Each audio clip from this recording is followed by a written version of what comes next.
moo, moo, moo, moo. I'm sorry, I'm stupid. I'm sorry, I'm dumb. I have to apologize, you know, for that a lot, actually, because I'm dumb.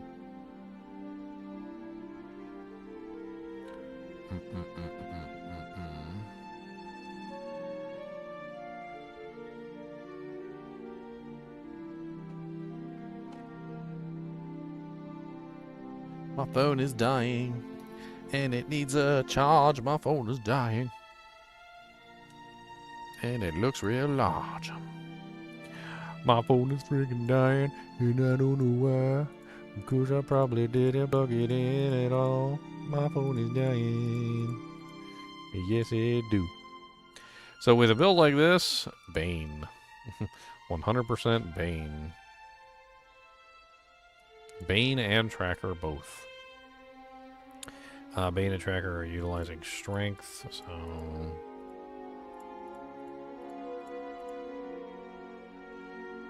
when you heal for 100% of maximum life, plus enemies, this is increased but you really receive bonus. I know that that's supposed to be for the centipede.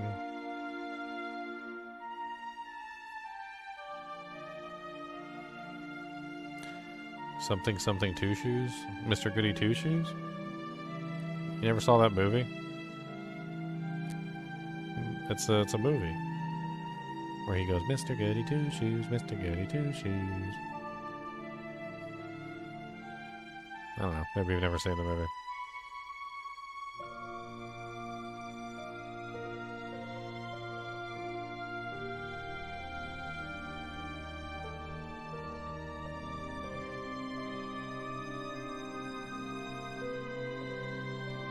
Convergence. What the hell is this? Ultimate damage, non-physical, healthy enemies. Oh.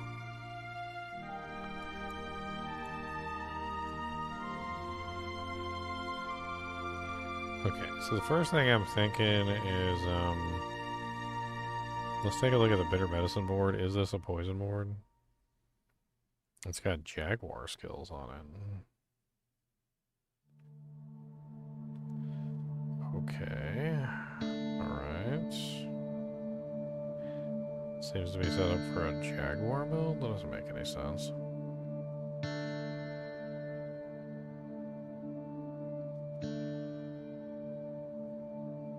When you heal for 100% of your maximum life, deal undefined damage to close enemies.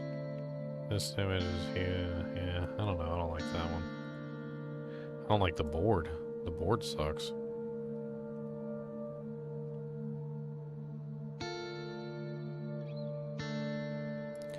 Alright, let's go with sapping first. Sapping seems like it's a decent one.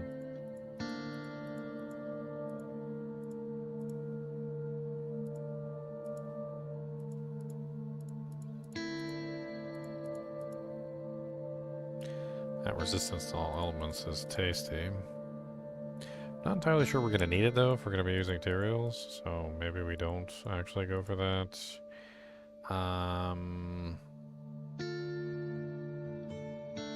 Not sure we really need attack speed with this build, but attack speed and dodge chance versus damage to elites and movement speed.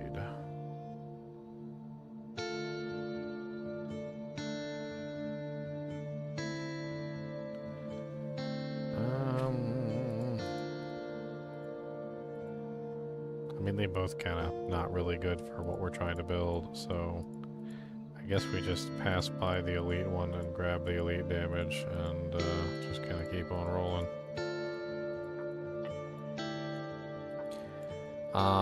We're definitely going to want tracker.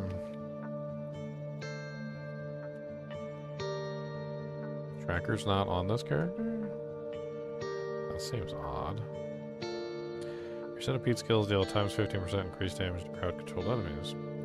For every 5 dexterity purchases within range, you deal increased damage to centipede skills. Or with centipede skills. How many centipede skill options are there? I mean, this one does give me poison and centipede bonuses, which both are going to affect this character. So I guess we're probably going to end up going with that.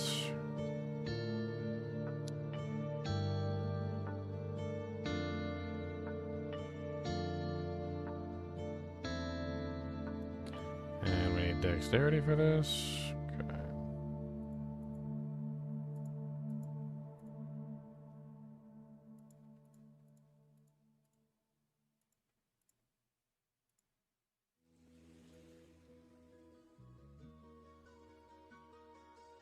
Alright. So we can go through this one to grab these resistances if we want to. But let's go ahead and take our next board. I'm a little bit disappointed in these boards. Like, I don't know what to think about these boards. I mean, the spiny skin is really nice for Bloodthorn's Barb. You know, sure, 100%.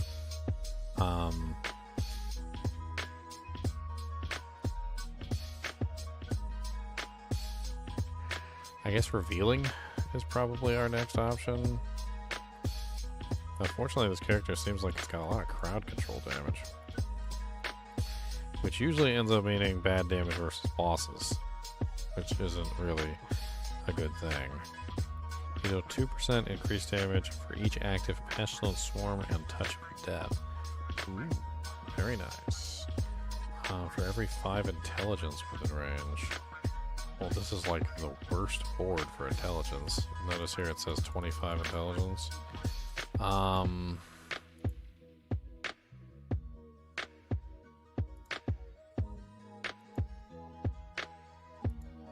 much intelligence is at some of these other boards? We can maybe change positions. 35.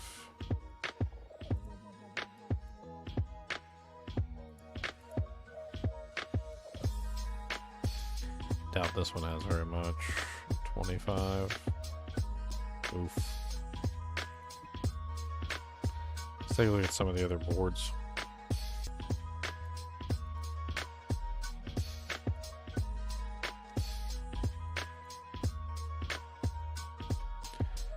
Uh, 47, 32, 47, 30. So looks like 47 is our best bet. There's 2 47s, Bitter Medicine and Drive. After moving 10 meters, you deal 3 times % increased damage. I mean, that sounds good. We can take Drive as our fourth. There's really not a lot of really good options anyway. That way we can use Consumption here. And we can take all of the available nodes within range. So you're pretty much just going to take every intelligence node within range of this one, because there's a lot of damage to be had with the with this one. I mean, you're getting a huge amount of pestilence swarm damage, and we're building for pestilence swarms, so we're gonna snack on it.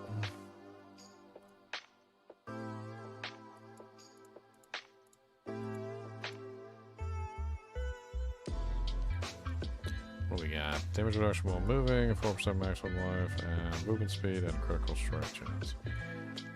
I guess it's damage reduction while moving.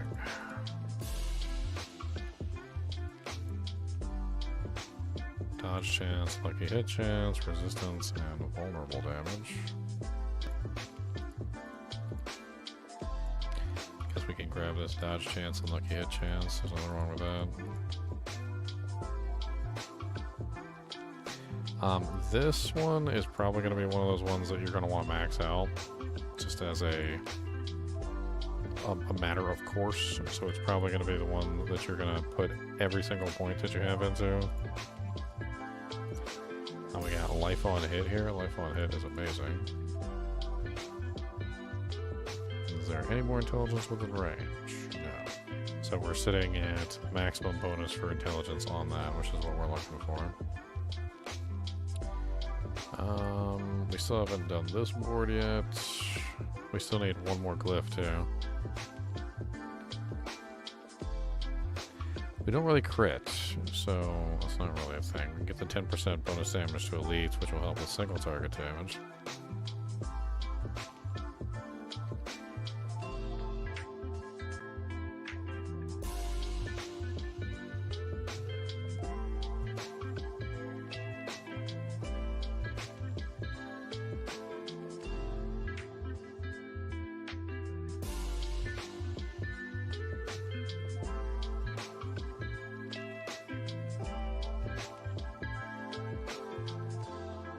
Yeah, I think we're pretty much going for the elite damage, because there's really not a whole lot else that we're looking good for here. We got non-physical. That'll work. Canny. That works for poison. Non-physical damage increases, I guess if canny works, then yeah, we're taking canny. So, intelligence.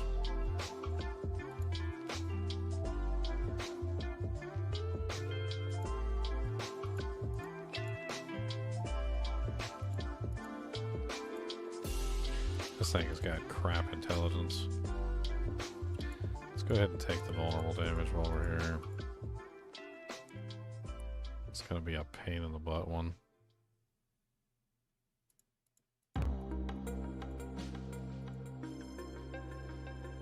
And we just barely succeed in getting the intelligence for this one. There's a little bit more intelligence outside the border of the 15 or the 21 version. But we definitely want to get that too, so let's go ahead and pretend this is a tier 100 and grab any other intelligence points that we can get our hands on.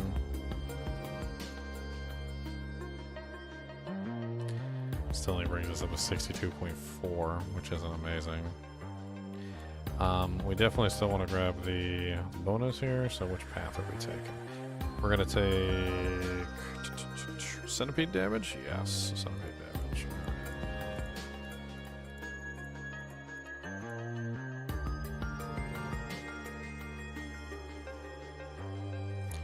These are life per second.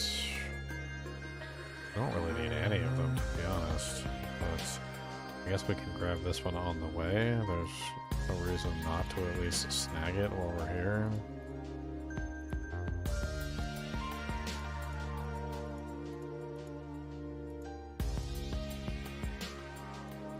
We also have some poison damage nodes here.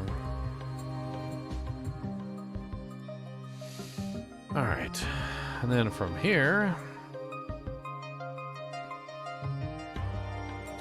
we've got 4 boards. Now we just need to fill in. So,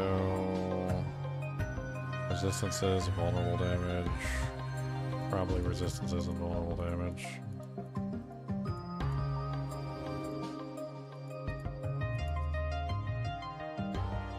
That's 209. We still have plenty of points left. We didn't activate this one yet. No, we did not.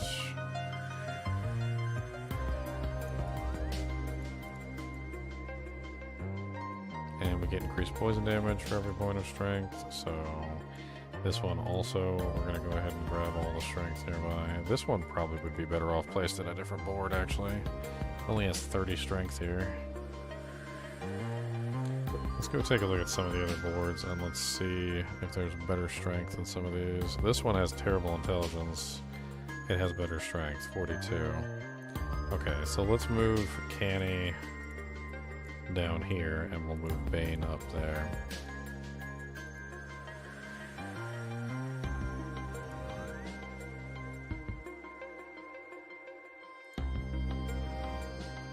Alright, and then we get more strength, so...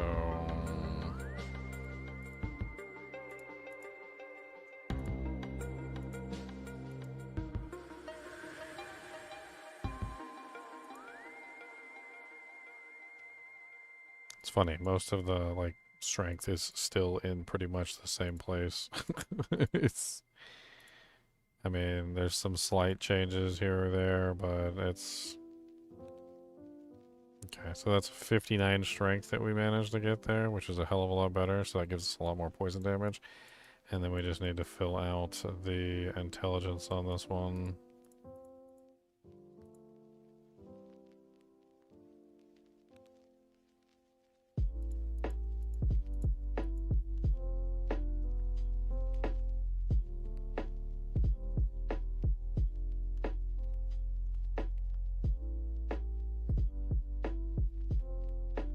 That's 30.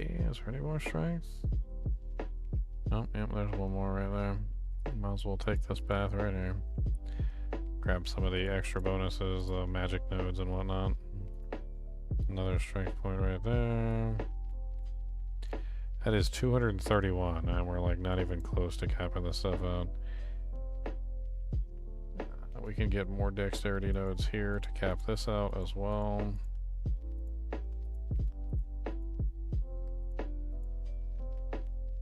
That's a 75, another dex node there. It's 82.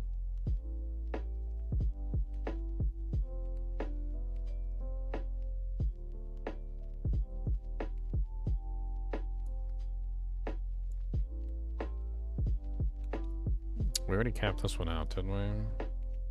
Yes. We don't really need critical strike chance. Why does it feel like I have so many extra points?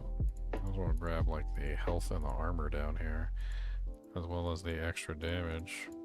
And even then, like I'm still just overflowing with points here.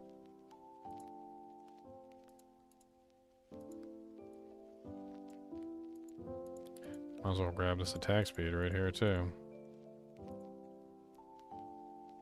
And we're only at 266. I'm not even gonna fill out the rest. You can just put those in whatever you want to put them in. Oh, actually, hold on. Alright, 1, 2, 3, 4. I get one more board, don't I? I get one more board. Yeah, I do get one more board. Okay, so that's what's going on. Looks like this one right here is really close. What the hell else do we want? I think it was Convergence. That was the other one that I was looking at. Non-physical damage, that works. We can just pull some of that stuff that we just like put points into for no reason. Attack speed, ultimate damage. Alright.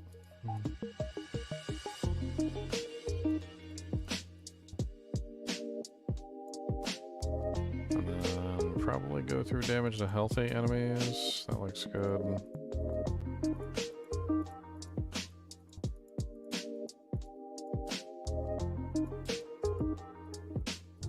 And of course we're over because I messed up earlier and put the points in wrong, but that's fine. Alright, so let's pull some of these ones that we didn't need after all. Let's grab that one though. Pull these, we don't need these. We don't need these either.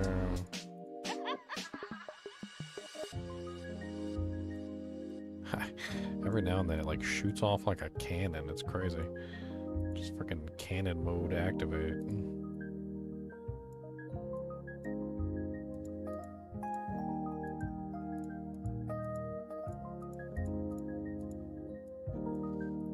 Alright, that should be plenty to finish off what we're trying to finish off.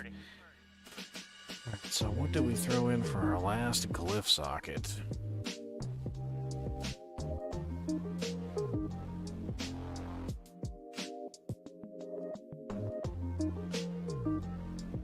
I think outmatch. Outmatch looks good.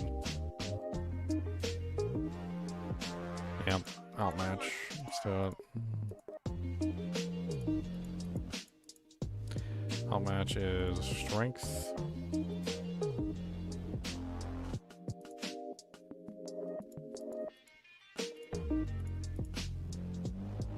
Alright, so we've got it.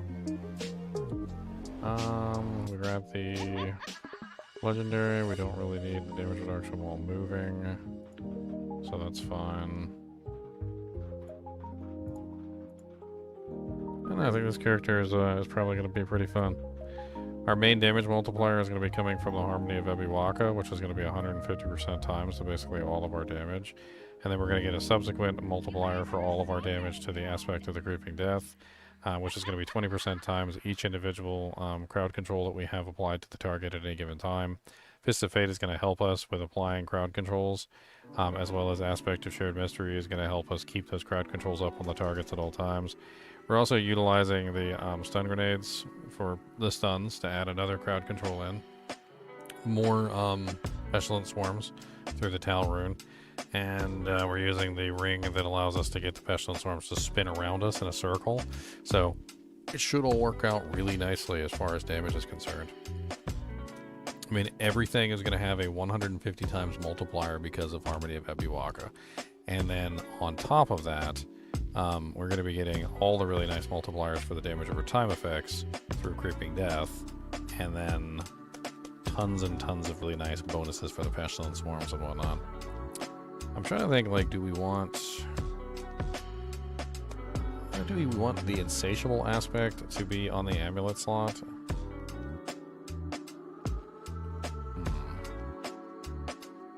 I'm not sure. This one might be one that you might swip and swap to see which one is best.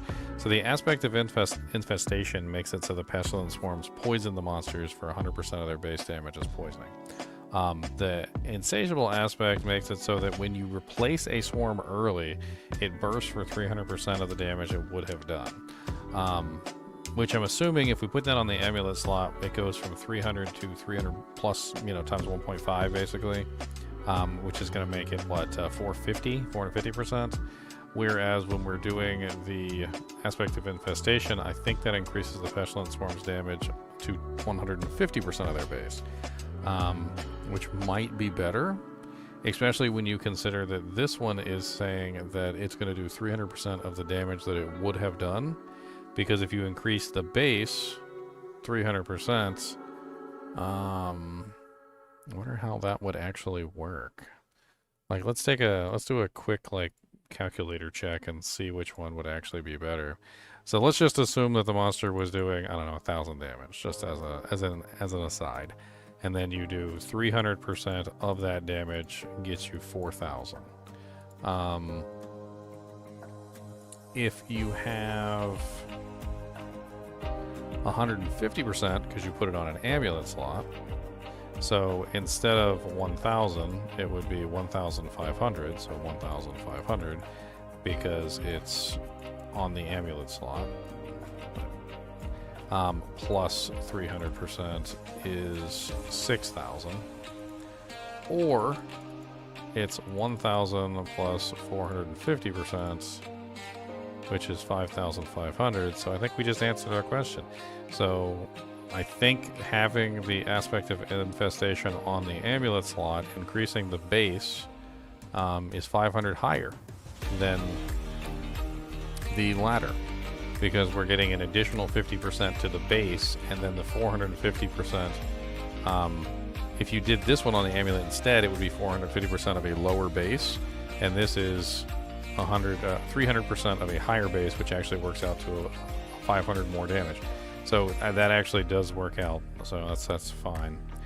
I think we got plenty of damage reduction. The only thing that might not use is Aspect of Shared Misery, and we could potentially even use something like the Wild Bolt aspect for pulling in targets. Or we could use something like Yen's Blessing, to get like free casts of like all these cooldowns, because we've got 3 cooldown abilities. So free casts of Scourge, Toxic Skin, and Touch of Death could be an interesting alternative option as well. We could also potentially go with Hectic Aspect, so that as we're spamming our main ability, we're also trying to reset those cooldowns, which is another option.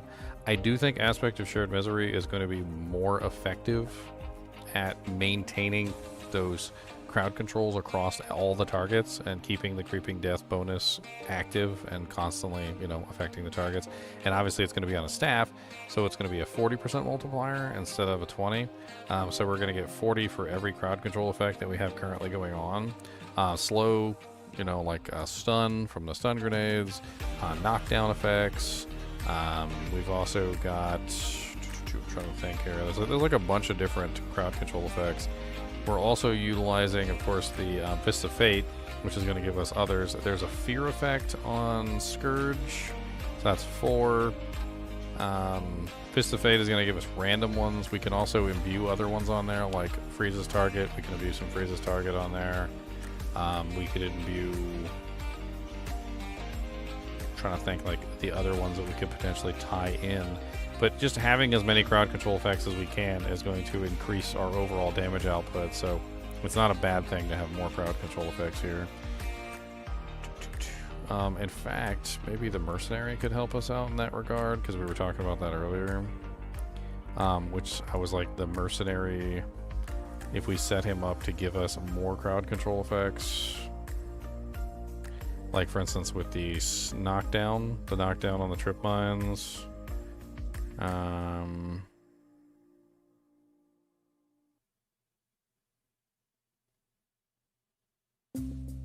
Then he's also got stun on the wire trap.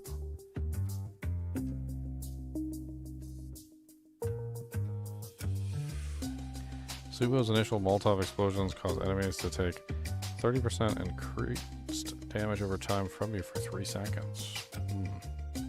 That's also kind of nice. Knocks back enemies.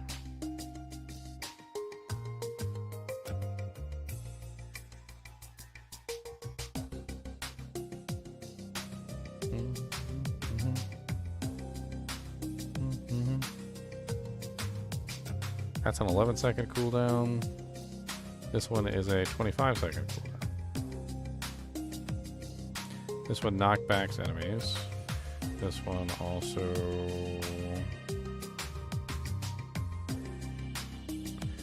stuns them.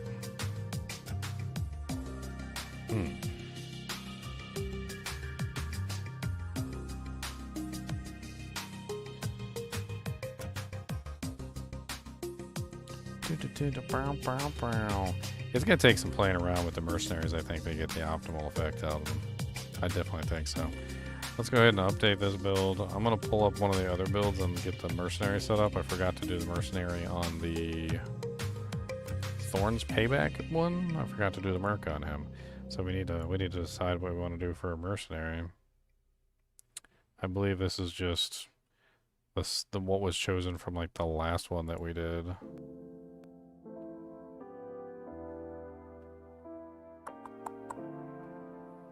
Okay. Just trying to make sure I'm on the right one. I'm not sure what we do with a Thorns build on this. Do any of the options have like an increase to Thorns output? Let's try typing in Thorn. So not on Rahir. Rania. Nope. Subo. So nope.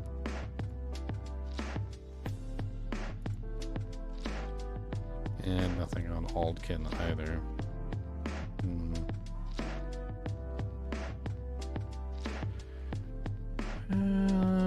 Hot Flicks vulnerable on enemies.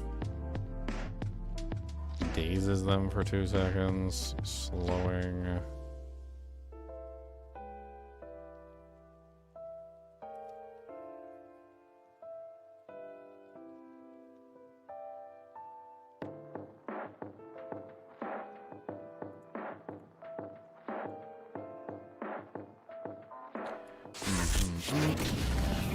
We definitely don't want taunts, that's for sure.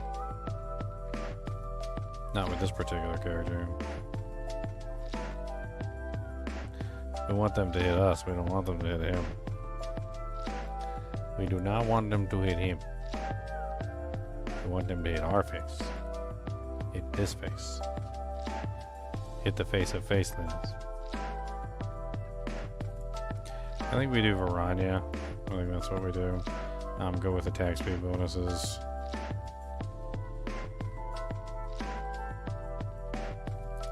Grab the bloodthirst.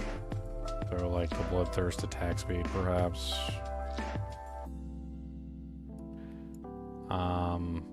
Just so that we get the attack speed bonus. I guess it kind of makes sense. They got this one up here for the attack speed bonus. I guess that's fine. You can't choose the same mercenary for the reinforcement and for your actual mercenary, by the way. It has to be a different one, according to what they said. So, I guess we'll see. Let's do another one. So what are we going to do next? Let's reset this. Alright, so we did the centipede check. We've actually kind of done the Harmony of Ebiwaka build.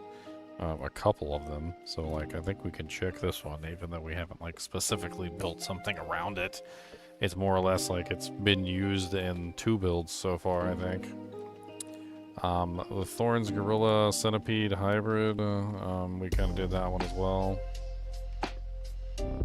We haven't done the Rod of Kepeleke, which is a very odd one. Cody, what's the matter, buddy? I know you got food cause I filled your bowl. I know you got waters cause I got you some. I know you got a win and a did a do cause I saw you go outside and you took a poo. So what is it that you want, my friend? Do you need something in the end? Or maybe you'll go get me an alligator and I can play with you later. Did I dazzle you with the song, Cody? Go get your alligator. Go get him. Go get your gator. Go get your gatums. Go get your alligator. And bring him here, silly butt.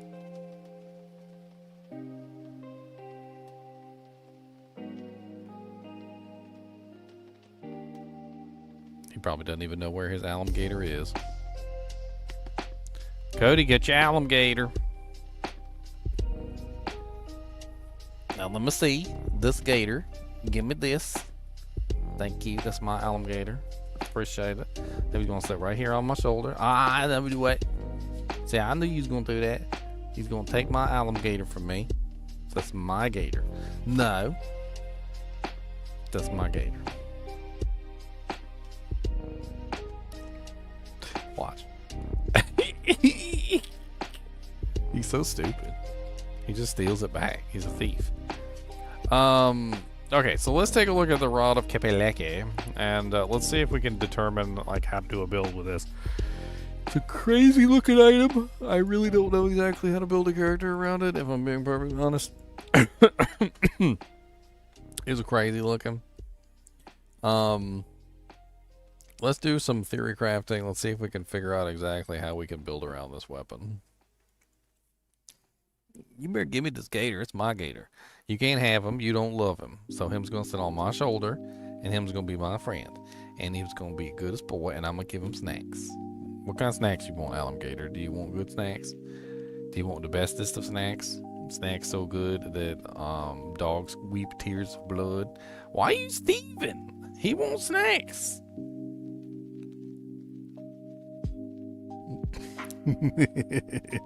It's so fun teasing him. I love teasing dogs. I love teasing dogs. What do you want? You want some snackums? Here, I got some, what are these? Munchies peanut butter crackers. Okay. I'm gonna give you a peanut butter cracker since you're being a turd face.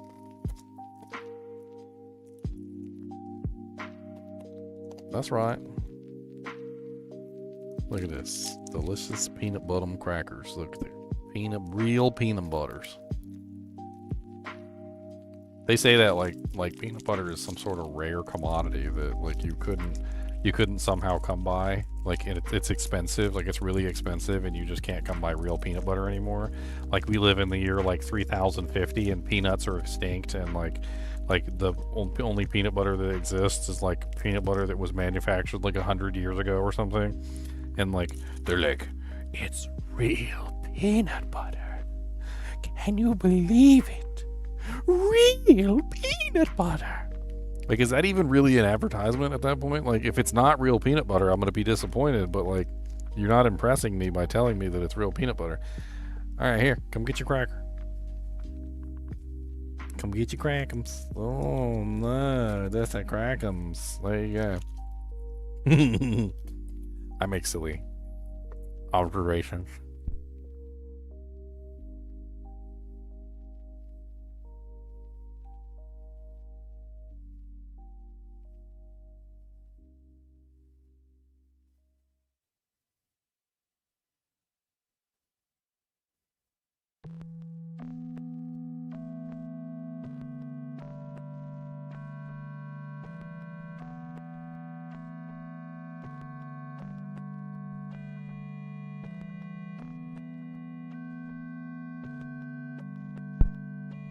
I'm so confused at how this works. Like, I would really need to, like, see this to understand what the hell's going on with this ability. It says your core skills are now additionally basic skills and are now free to cast. But deal up to 30% reduced damage depending on their vigor cost. When cast at maximum vigor, your core skill now consumes all vigor to return to full damage. Cast at their largest size and become guaranteed critical strikes with 3% times increased critical strike damage for each point of vigor spent this way. So, do they generate vigor? It doesn't really like specify whether or not they generate. It says they become basic skills. And under the understanding that basic skills generate vigor, like it does seem as if they were basic skills that generated vigor, then they would generate vigor. At which case, they would sort of become this odd quasi sort of a situation where they're generating up until the point where you're full, and then they spend all of it, and then they generate up until the point where you're full, and then they spend all of it. So like it becomes a very odd situation of like building and spending, like building a whole bunch of resource and then spending all of it at once to get like a huge explosion, essentially.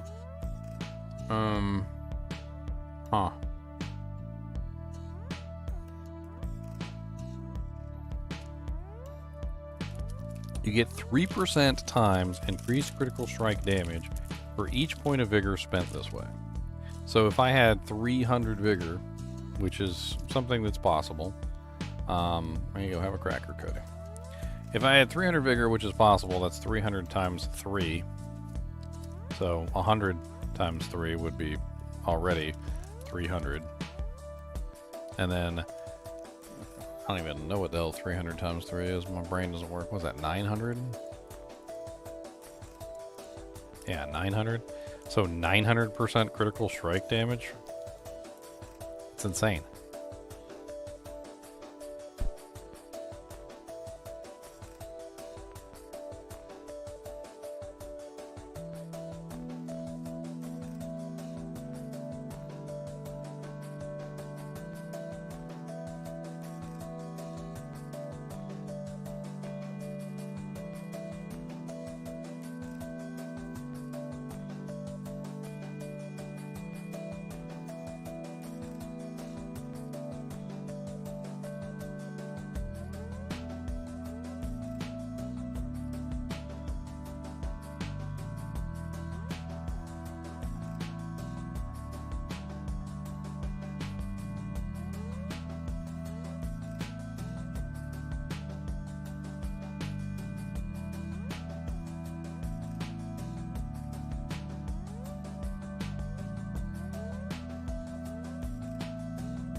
So really weirdly, this ability, which I also used on the quad basic with the Sepanozotek, gives a really huge bonus for every basic skill that you cast within 10 seconds, basically. So every different basic skill you use, you're getting this huge multiplier, right?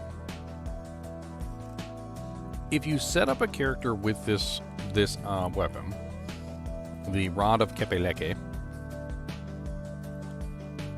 core skills are now additionally basic skills, right?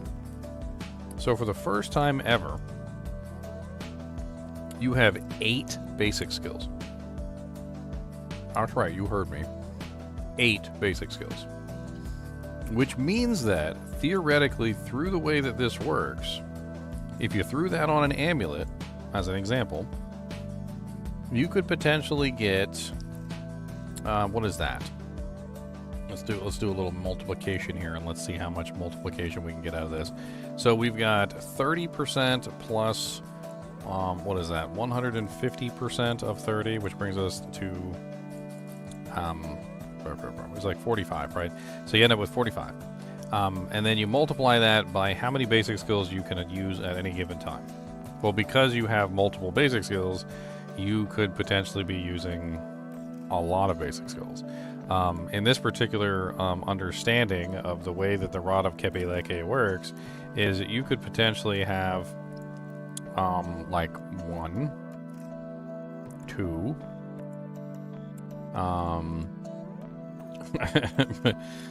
3. You could also do the core skills, because all the core skills are also considered to be basic skills at this point. So you could do Rake, you could do Quill Volley, you could do, Crushing Hand. You could have all of these on the bar, right? So you could have 1, 2, 3, 4, 5, 6 different abilities that are all considered basics, which means that you'd multiply that by 6, so you'd get a massive 270% times multiplier to everything, as long as you use at least one of those abilities every 10 seconds. So you would just have to cycle through all of your basics just constantly. Every now and then, you would consume all your vigor, hit this big giant, pump and hit from the Rod of Kepeleke, and then you would resume your normal procedures of building all your vigor back up. Since you have 6 freaking basic skills, you'd build your vigor back up pretty quickly, by the way.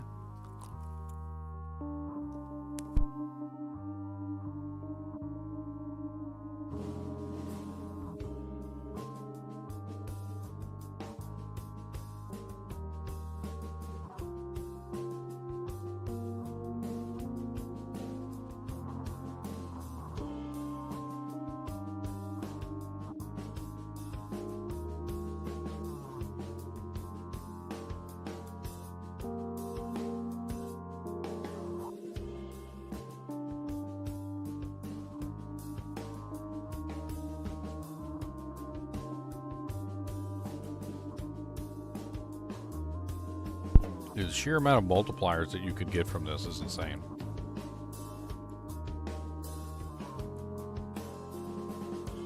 I'm not even sure that, like, any way that I put this together, it wouldn't just be, like, absolutely ridiculous. I'm thinking about the total amount of multipliers that you could potentially get through this, and it seems kind of insane.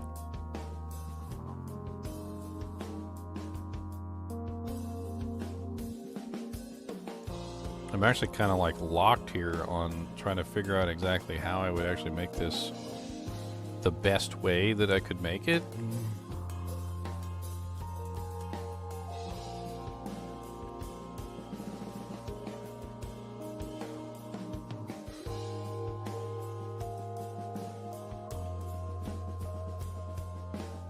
Yes, Cody, what's the matters? What is the matter, buddy? Come here. Do you need the hug'ems?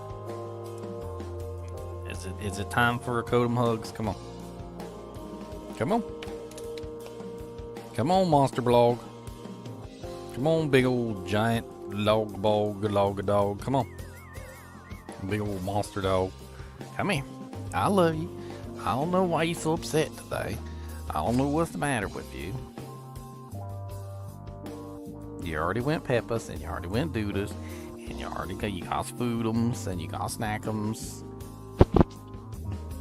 and you got Chinchies to play with, and you got toys, and I made your bed, and I packed you lunch. I packed you lunch. What's the matter? What's the matter? What coming?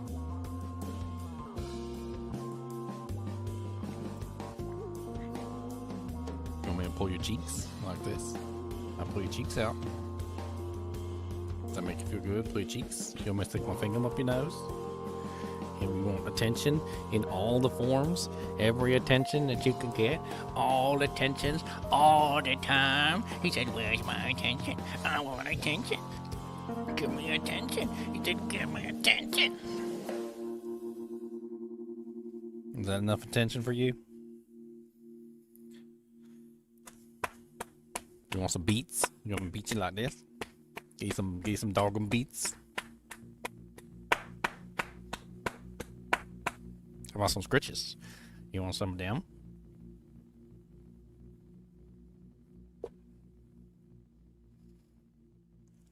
Have you gotten enough attention? Do you need more? Do you need me to tie your ears up in a little tie them up in a little tie knot?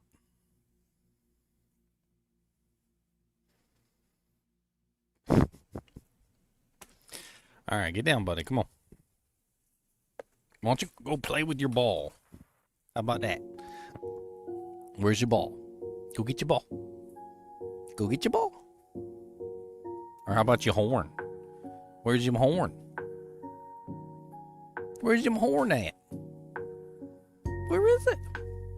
Where's your horn?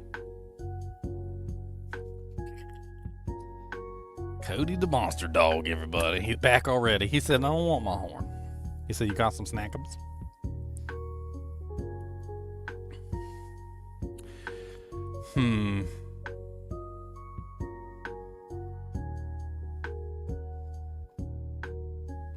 There's so many ways that you could build this, and it's like overflowing my brain.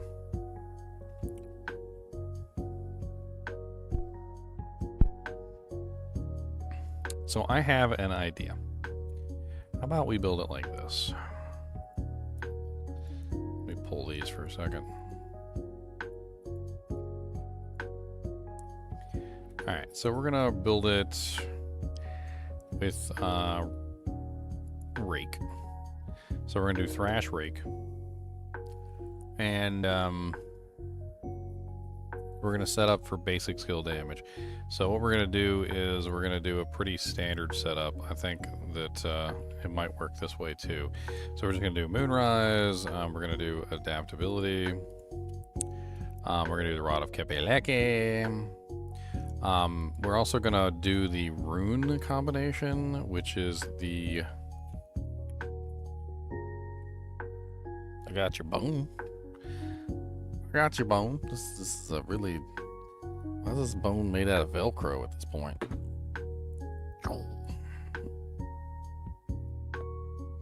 That's your bone? You gonna chew on it, or you just gonna look at it? Are you scared of it because you got it all chewed up and it gonna hurt you now? I'm scared of it. I think it's Cax. Cax is the room we're looking for, right? Yeah. Your next non-basic skill cast spends all your primary resource to deal up 100% increased damage. We could go that route, which is just like even more deep into the like multiplier thing, because it's going to consume all of our resource anyway once we're at maximum. So we just build up to maximum with our basic skill, and then we use our ability to burn all of our resource.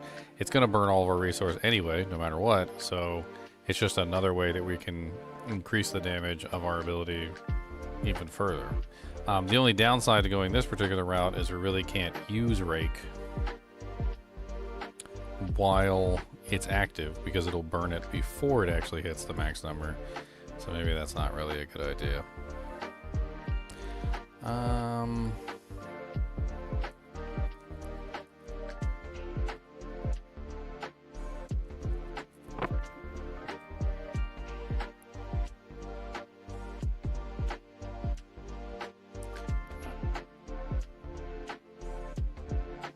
We could do Zan. Your next skill will be guaranteed critical strike and overpower. That sounds a little bit more interesting. That's 700 offering though, and does require a bit of a task to get to. I say we do Neo Rune on there. That should work out nicely.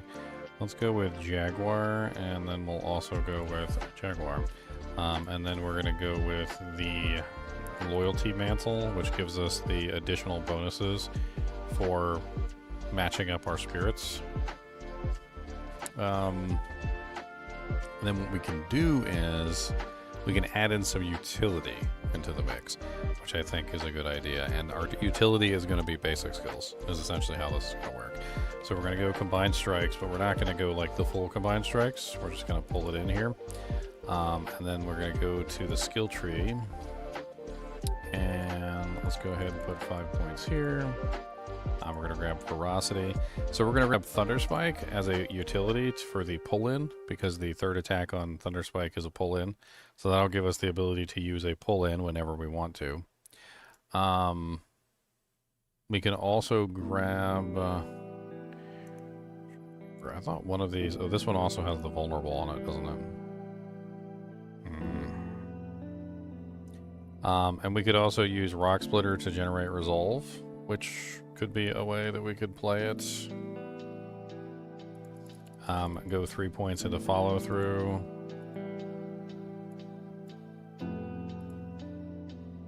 So we would have our pull-in would be Thunder Spike, and then we would have this would be our like ability to generate Resolve with. At which point we might need either an ultimate, a defensive, or we could potentially try and check and see what core skills on the list could potentially give us any kind of benefit.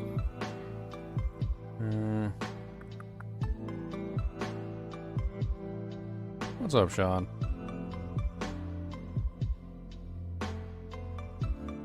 I wonder about payback in this. Payback could be interesting.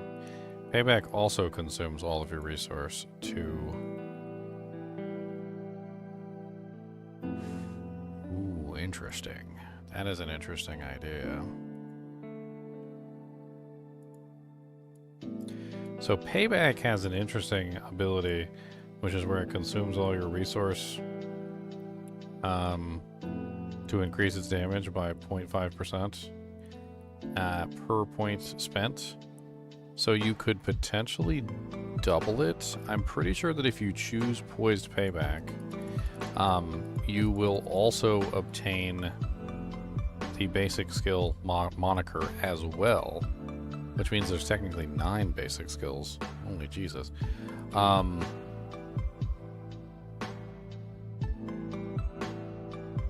That's a lot of basic skills. We don't need Rushing Claw, and we don't need Quill Volley, so we can take those out. We still have an offensive aspect left. We haven't even used all our offensive aspects.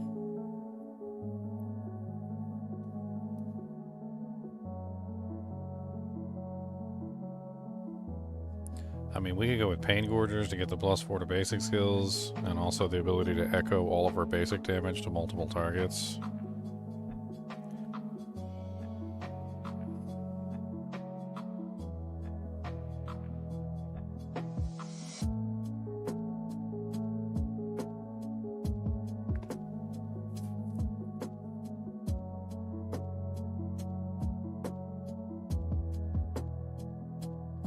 I think Rapid Aspect applies here, so that's probably a good choice.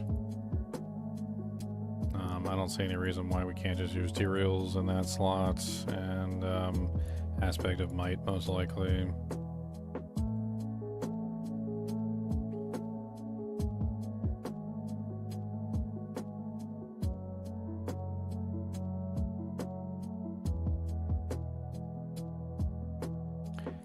probably duelist aspect for the increased ferocity.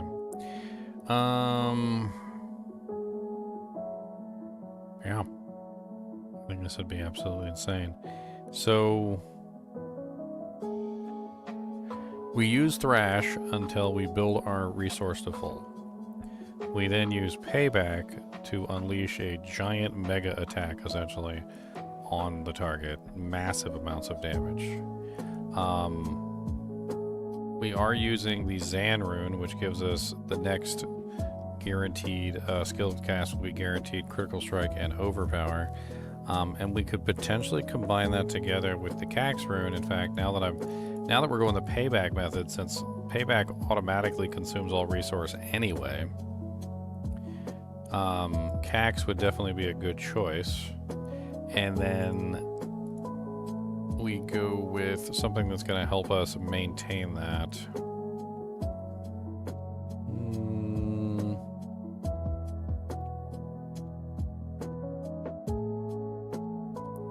Of course, POC, which is spending resource.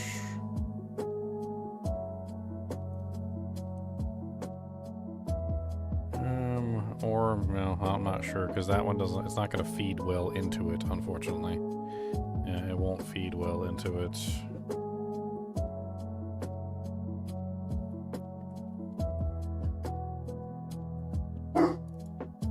Let's do the Lith rune with that one and see how long that takes to pop up. Cody, what are you borking at? Monsters? Monsters in the deep? Let me go see what he's borking at.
Sorry, I'm back. Some lady walking around our yard looking at our Halloween decorations. I think that's what they were doing anyway. Either that or they're scoping the joint for thievery. Alright, so we want dex runes, we want a dex rune, we want gems. Dex gem. Most likely is going to be skulls because we're wearing materials, so our resistances should be mostly taken care of with that.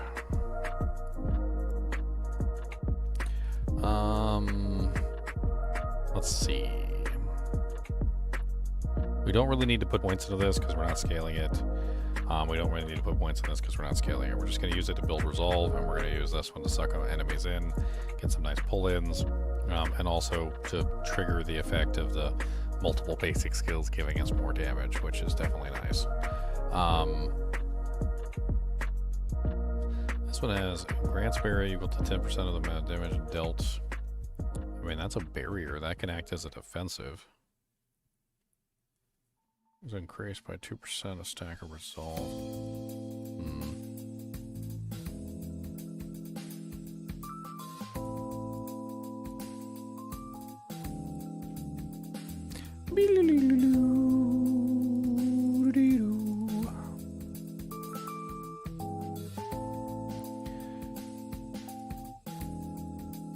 Alright, so we max out payback. We get the consumes all damage dealt jank. I mean, that works good.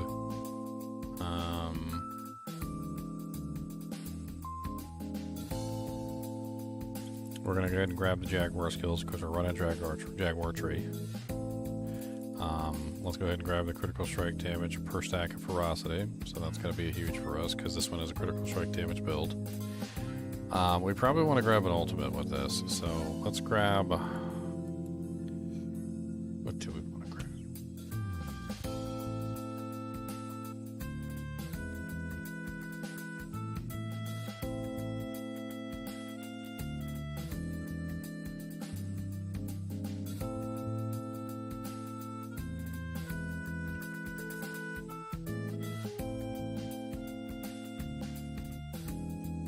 Kind of like the way that the gorilla doesn't really stop us from attacking, so I think we're going with the gorilla. And then what we're going to do is we're going to do that same thing again with the intricacy so that we can spam payback. That way we can spam payback multiple times in a row. Actually, I don't even know if that's going to work with payback, is it?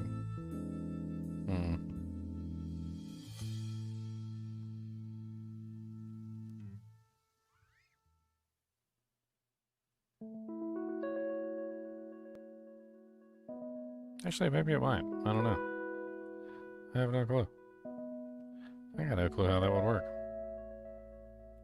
Ultimate skill makes you unstoppable is definitely not terrible. And maximum vigor increased while you have a an ultimate skill increase. We definitely want that. Spiritual attunements.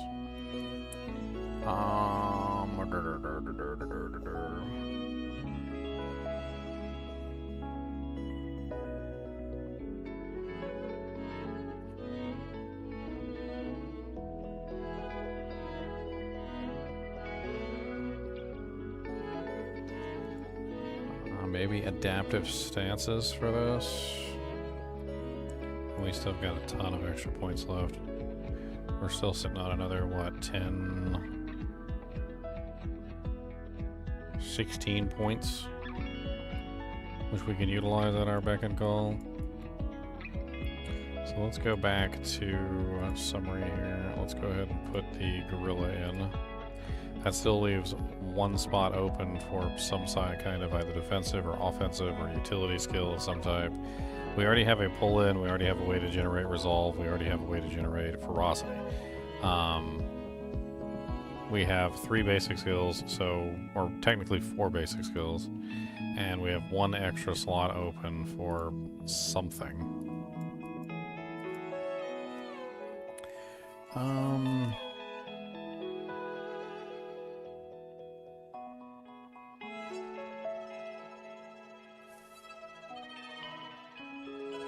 And I'm thinking about a defensive skill, maybe. I don't know. Let's go ahead and grab the 3 inauspicious, though, so we can grab the block chance. Or the barrier, sorry, the barrier.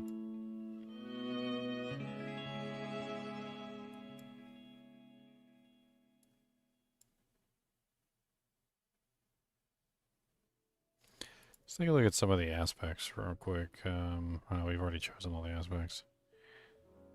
I was trying to think if there was something else we could throw in here, but...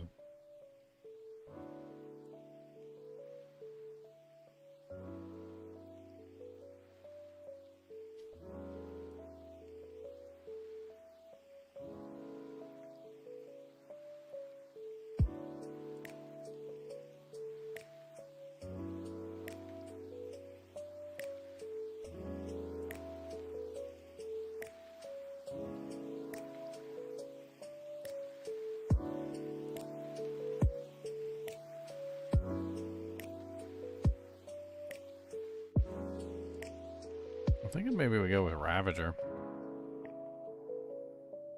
Doesn't seem like a bad choice.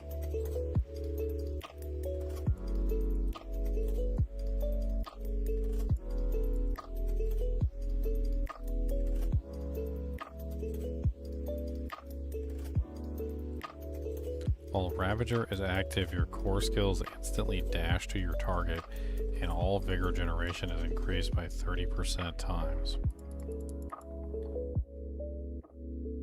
Not a terrible thing.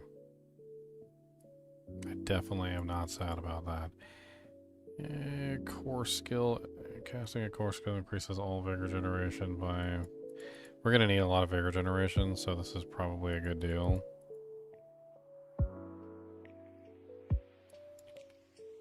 I think that's pretty much it for the skill tree. Man, what the hell do we even choose for this? Attack speed, I guess. So we just go for like what, Thrash, and then throw in something like Bloodthirster.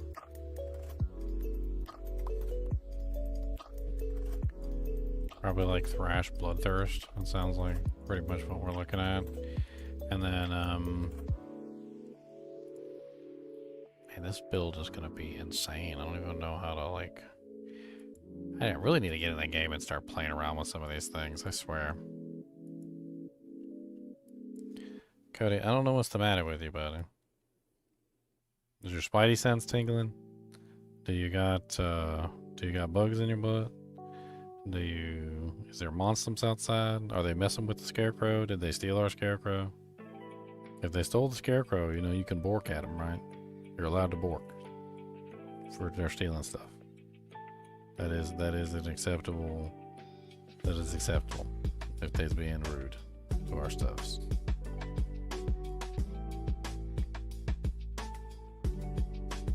Just checking the camera to see if they're still hanging out there. It's freaking weird sometimes. They're just like, they were just hanging out in front of the house. Like they was scoping the joint or something.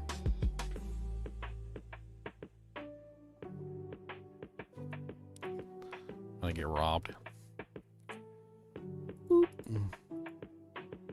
Cody, your butthole's itchy and you look like a turd. How about that? Jaguar. Hone. Dealing critical damage with your Jaguar skills increases your critical strike chance by 1% for 6%. 6 seconds up to 10%. Increase damage with your Jaguar skills. Increase critical strike damage. That is all very nice. I like all of that. That is things that I like. Spawning a Spirit Feather grants you 3% times increased damage with 6%. Menagerie. I think Menagerie is probably going to be one that we definitely want. That's the one where it gives you a multiplier depending on how many skills you've used within a certain period of time with different tags. And we got a lot of skills, so that's definitely going to be a good one for us. And we just need dexterity for that. Alright. Now, We do have some barrier options. We're using the gorilla passive, so we're going to have barrier all the time. So that's not a bad one. That's actually a good choice. We're not really set up for dodge, or block, but I do believe this is a staff, so that one could be a very good option too.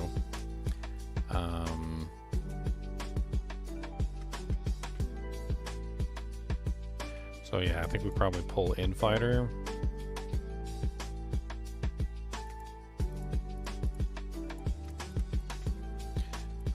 We grab dodge, gorilla damage, physical damage. We probably grab physical damage because we're going to be a physical damage build. And we need the one that's got the crit on it because that's what we're building. We're building crit damage. So crit damage, which is fitness.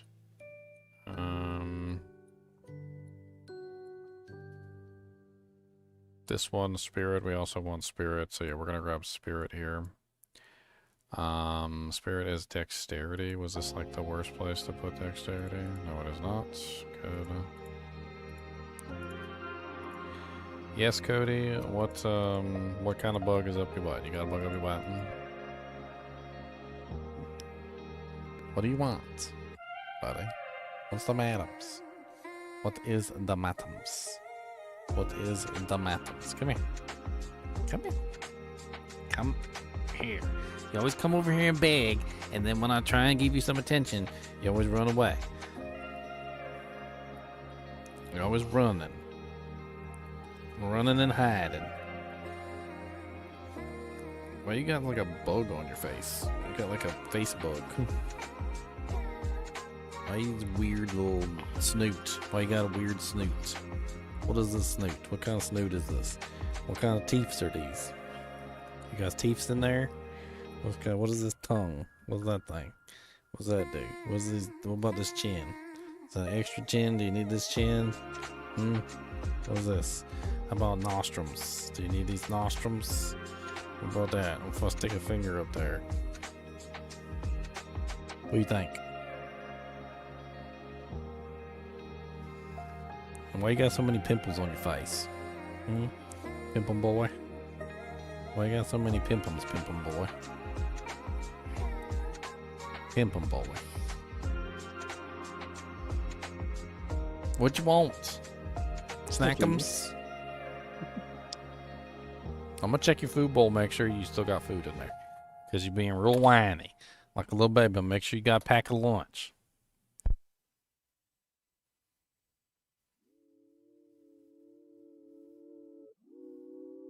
Hey Ginger, do you know if any groups are starting on Tuesday?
He's got food and he's got water, and also I chased him around the room like a big monster for a little bit. Maybe that'll help calm him down.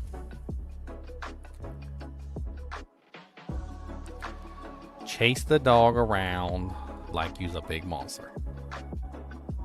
Put your arms up in there and you go raw, and you just chase him around the house. That's how you do it. It's real easy. Easy stuff. Easy peasy. Easy peasy, beautiful cover. Alright. Lots of crit. That's a crit. Beautiful crit. Love a crit. Many crits.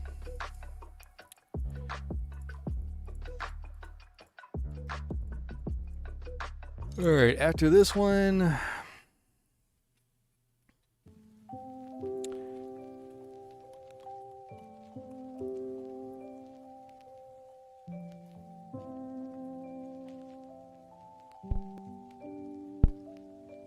When you cast 3 Gorilla, Jaguar, Eagle, or Centipede skills with the same spirit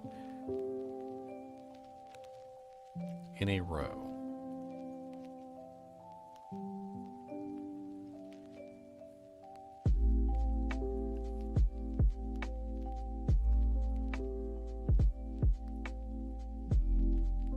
Not really sure what that means.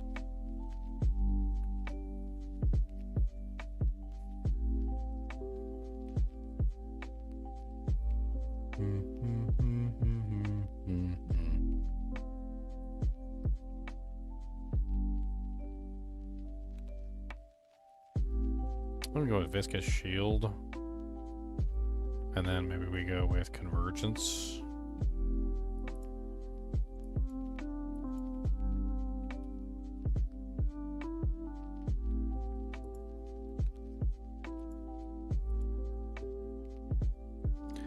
And then we most likely want the other crit one, which is Fitness.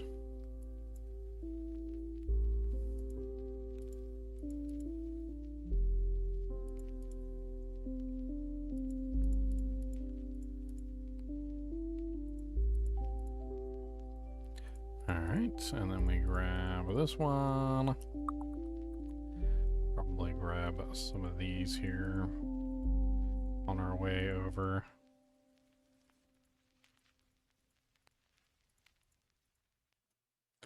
And then for this one, I think we're grabbing Convergence.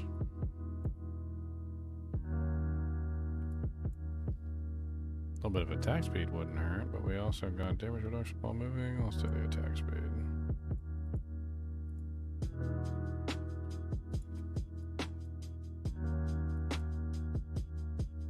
Damage to healthy enemies and non-physical damage. Damage reduction while moving. Alright, so at this point, I'm pretty sure we're going for multipliers.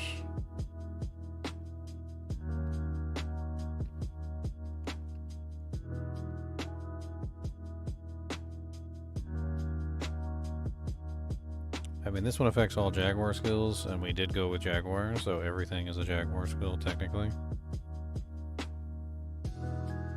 This one does do critical strike damage as well, which I think we probably end up going with that, so...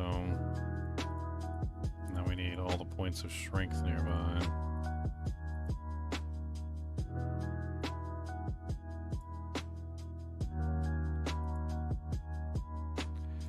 Alright.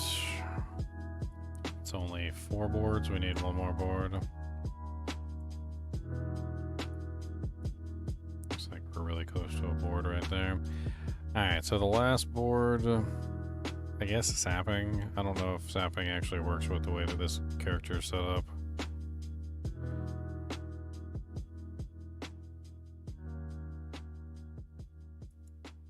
I mean, it's not that hard to cast a skill 3 times in a row, so... I mean, it sounds to me like you just cast any skill 3 times in a row, and you get 30 times multiplier for 5 seconds. Which won't be that difficult to do, really.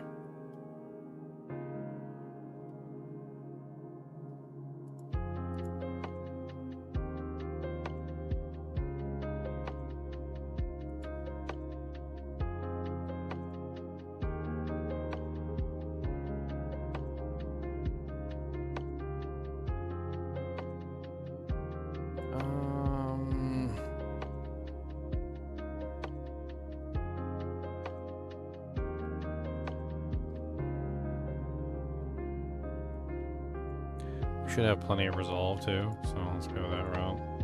That's the multiplier for having resolve stacks, so should work out just fine.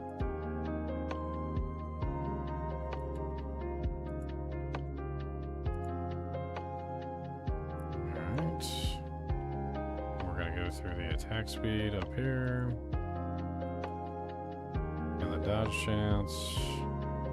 And the critical strike damage over here for more critical strike damage because we're stacking it. And that pretty much does it. Everything else is just icing on the cake at that point.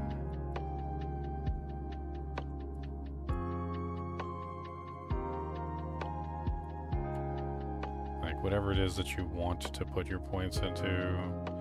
I mean, this is critical strike damage up here, so that's pertinent to our build, so we grab that. This one is also critical strike damage here, so we can grab the critical strike damage. Any critical strike damage is going to help us tremendously because of the way that this build is set up. It's designed around critical strike damage. Let's go ahead and save this build before we lose it. What was that staff name called again? It was the staff of Kepeleke.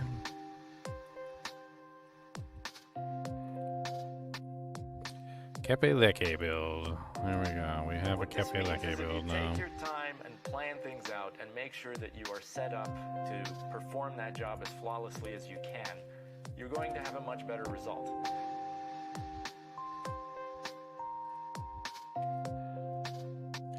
If you guys want the Kepeleke build, I'm going to share it with you guys. I'm having fun at coming up with like interesting ideas for these characters. This one's something else. I don't even know what to think about this one. It's going to be crazy.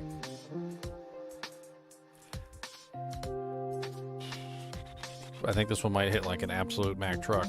I'm not entirely sure right off the top of my head, but it seems like it's going to hit like a Mack truck.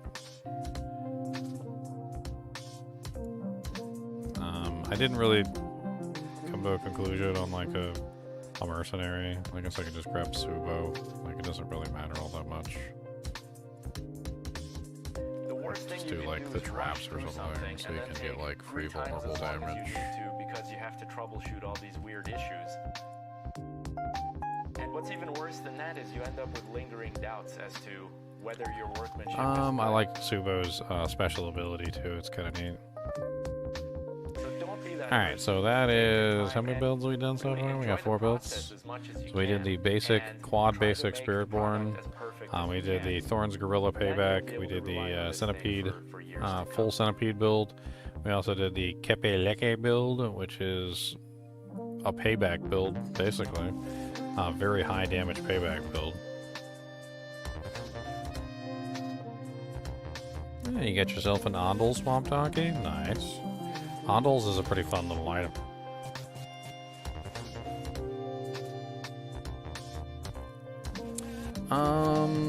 So what other theory crafts do we want to do?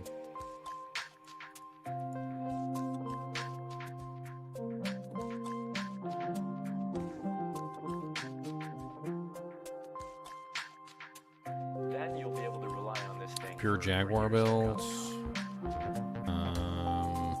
Mighty Throwbarb, Dancing Knives Rogue, Soul Rift Necro, Stone Burst, my Tri-Basic Druid. We could update the Tri-Basic Druid. Oh yeah, of course the Ondels has existed for forever. That's the quintessential item that everybody used for the longest time.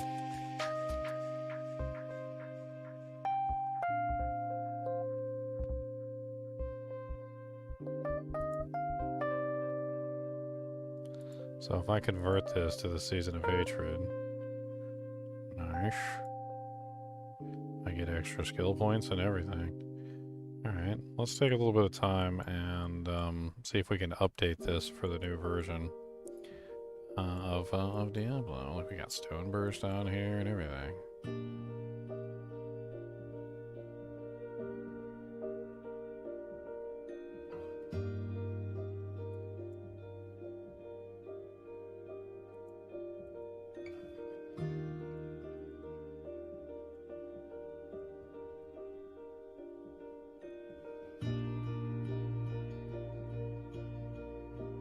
How is it so messed up like this?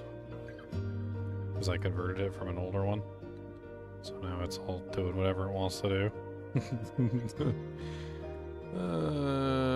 Petrify, Blood Howl, Cyclone Armor, Earthen Bulwark. Okay. So I'm not using Debilitating Roar. Petrify, Cyclone Armor, Earthen Bulwark. I don't think I had Blood Howl either, did I? Totally my spacing out here. I did have Blood Howl, okay. Freaking Druid, man. You're always using like 3 defensive abilities. Every single time you play the character, it's like, oh look, here, let me just get like all the defensives.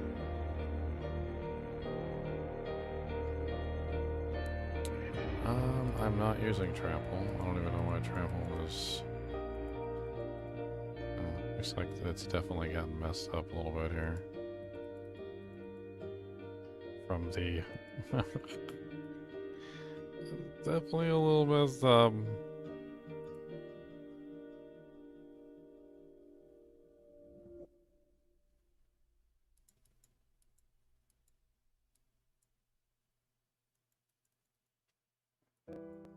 I don't even know how the hell half this stuff is even working. Like, what the ham biscuit is going on in here?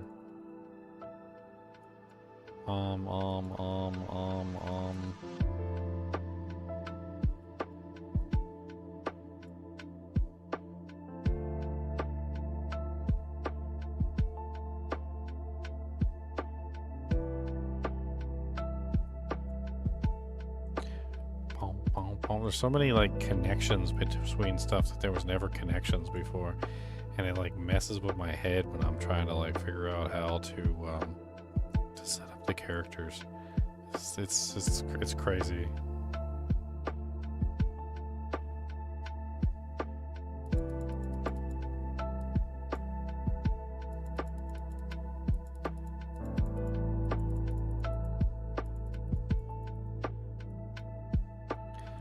Boom, boom, boom, boom, boom, boom, boom.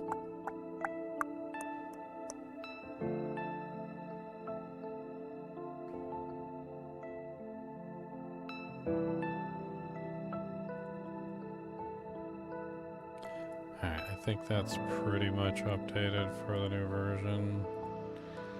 I don't know about my Paragon board at all. Can check it out and see if it's even set up right. No. Yeah, unfortunately.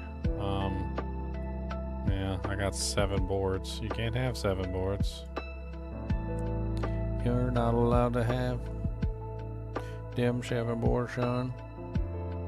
Gotta put them back in the ground, my friend. I guess one thing is I can get rid of Constricting Tendrils board. It's not really all that useful anyway, except for just to add poison damage in. So that's not necessary. The Survival Instincts board is really nice. I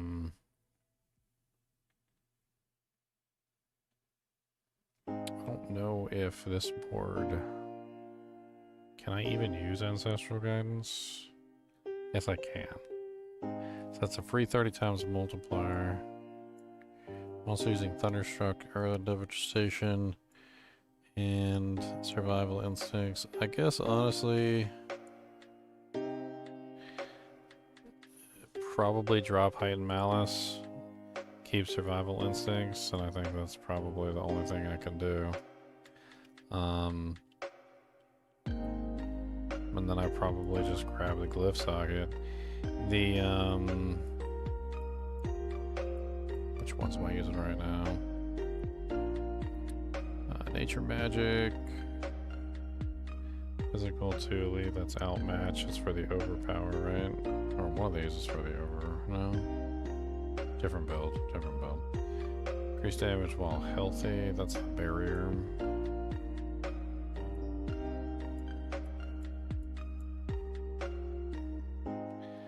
What about the new board? What was the new board? Inner Beast, Lust for Carnage. Oh yeah, they actually fixed Lust for Carnage. Hey, the Untamed Companion board, that's right. That's not gonna do me any good.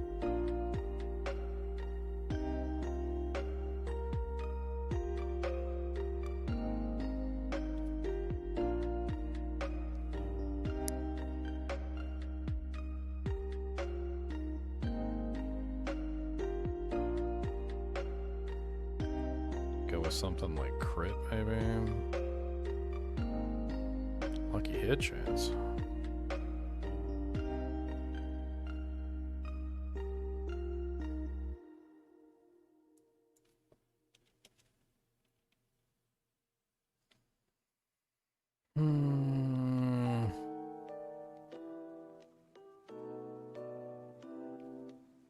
I think I had trouble finding glyphs that were good for this build in the first place, which was part of my original problem with this build, is there's really not a lot of really good glyphs for this build. And I had already picked like pretty much all the glyphs that were decent for this build in the first place. I guess we just go with 10% increased damage to elites. I mean, it's not a bad glyph. And it's a dexterity.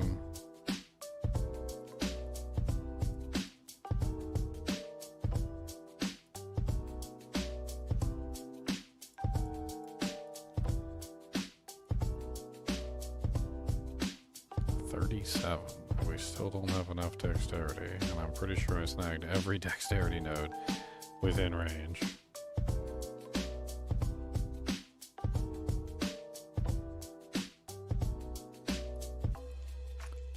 So this one's not going to get capped out until it's like 46. And then you can grab a couple extra dex nodes.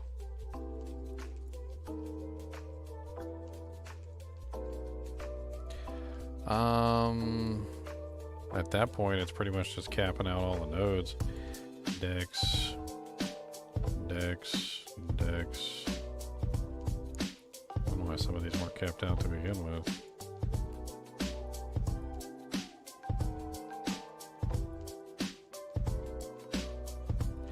I don't see a lot of people playing these builds this season. I feel like in general it's going to be a lot of people having fun with the new class and like new builds. Not to say that this build is bad. It's a very good build. Oh man, what?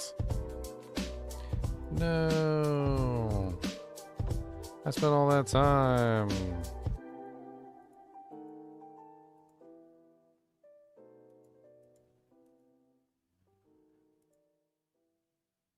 No. No. Oh, poopity poopity pants. Poopy pants. That's right, I said it. Poopy pants, Cody. Poopy pants. Cody doesn't even care. That's what he said. He said, I don't care about poopy pants. So I don't even wear pants. So, why would I care about poopy pants? He said, you're the one who wears pants. You should be scared. You should be quivering in your booties. Won't you lay in your pillows? And on your pillows that I put there for you. All your pillows and your blankums. And you lay there on your little pillows and your blankums. And get this bone out from underneath you that's gotta hurt. Just lay on stuff. Weird. Wild Heart Hunger has to be replaced. Man, I literally just fixed this too.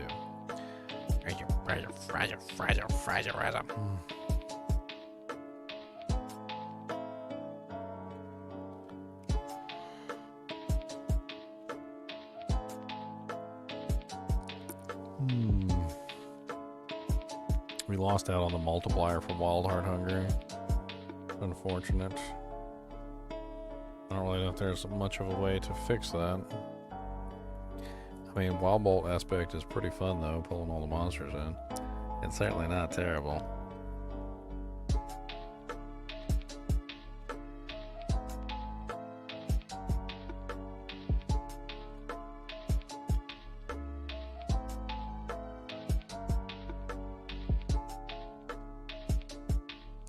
Or we could go with the Hectic aspect to reduce the cooldowns of the abilities that we're using, which is also a nice way to go. Just gives us more uses of our basic skills. I mean, our like defensive skills and stuff like that, which isn't terrible.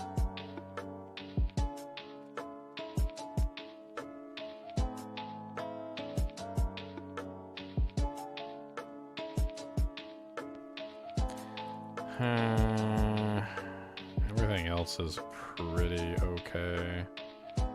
Like, there's nothing wrong with pretty much any of this. Part of Verithiel definitely still goes in there. I mean, we could put some thought into what rune word we might want to actually include with this. Actually, not entirely sure. The build is all about spamming as fast as you can possibly spam. Using Nature's Fury to get free casts of other abilities. Could be interesting to get more casts of Petrify with this ability. Like a second cast of Petrify. That could be a really interesting setup. So go with like the Yam rune, since we're already using Petrify, and see if we can get like a second cast of Petrify.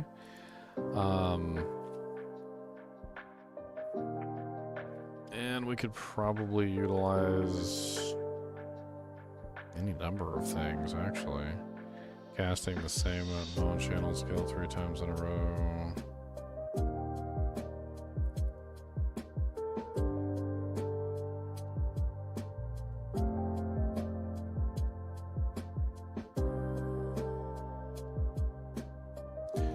We could do the cooldowns. Yeah, you know what, let's do this. There we go. So let's do Yule, cast a skill with a cooldown. Because we've got 1, 2, 3 cooldowns, or 4 cooldowns, technically, right? And then in the other side, we can do the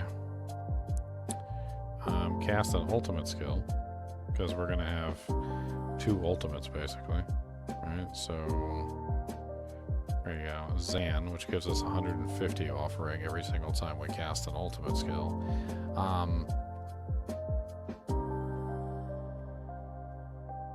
Let's see, what do we want to do with Zan?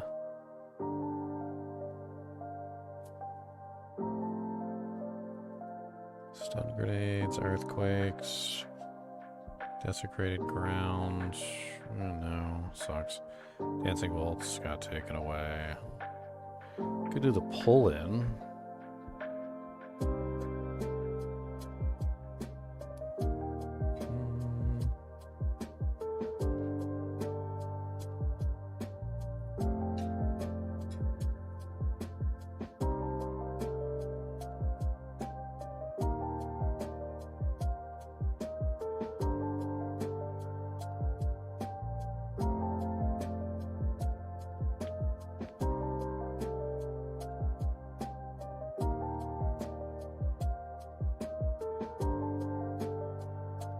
Yeah, I'm so torn on this one.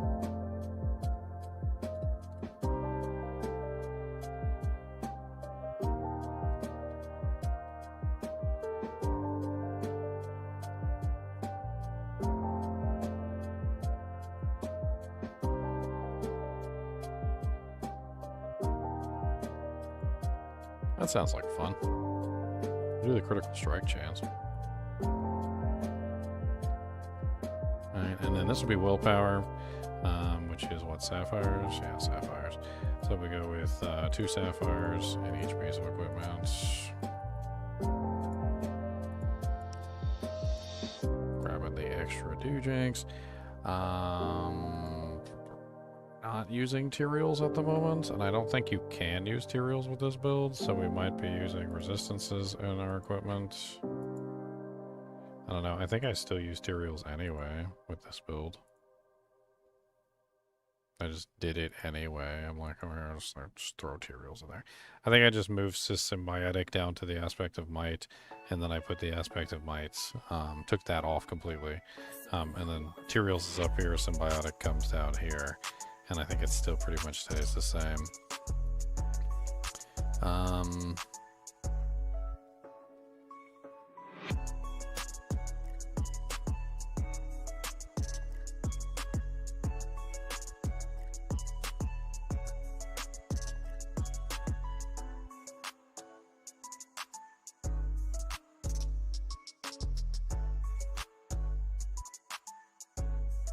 I think we go with the wind shear one. What the hell was that one called?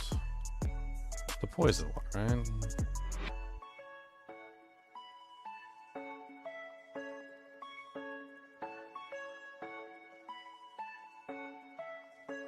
Why is it not on here? Ah, it's a resource aspect, that's why. Huh. Okay, well if that's a resource aspect, then we can take Calm Breeze, put that here, and we can take Natural Balance. We can put that there. So that should fix that. So let's update this build.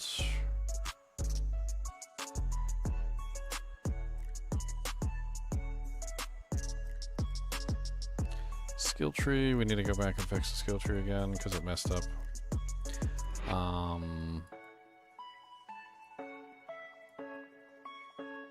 Let me just reset this. I think it'd be easier, honestly.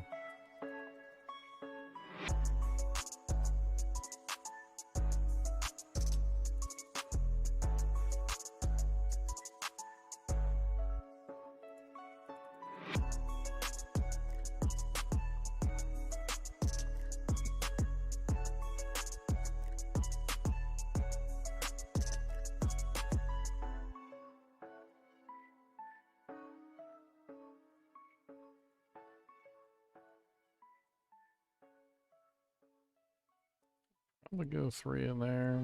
Totally forgot about that. They got the new deal 9% increased damage while healthy, 9% increased damage while above 100% movement speed. These bonuses can stack.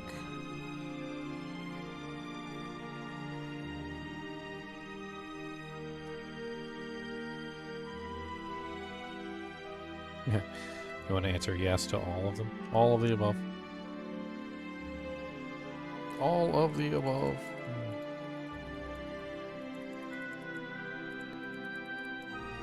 Oh, we don't need the fortification.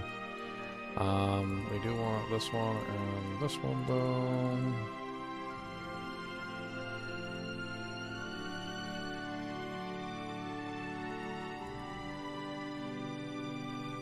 Doing all of these. Yes please, yes please, yes please, and yes please. And Nature's Fury. 3 here. I believe we also use a quick shift passive. Although I can't even remember.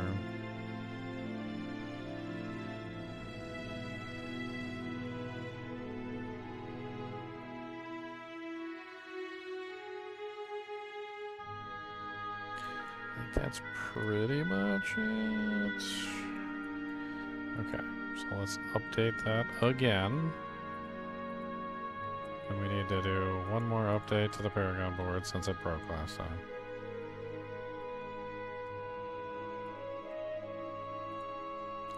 Okay, first things first, let's just delete Constricting Tendrils, Heightened Malice. Because they're going to be gone.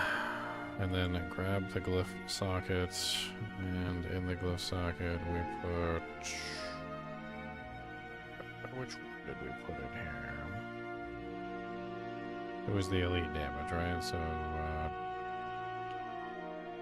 Eliminator. Yes, Eliminator. Alright, and then Eliminator is Intelligence, so we gotta grab like all the Intelligence nodes all over the dang place. Let's go ahead and bring this up to 46 so we can get a better idea of all the nodes that are nearby.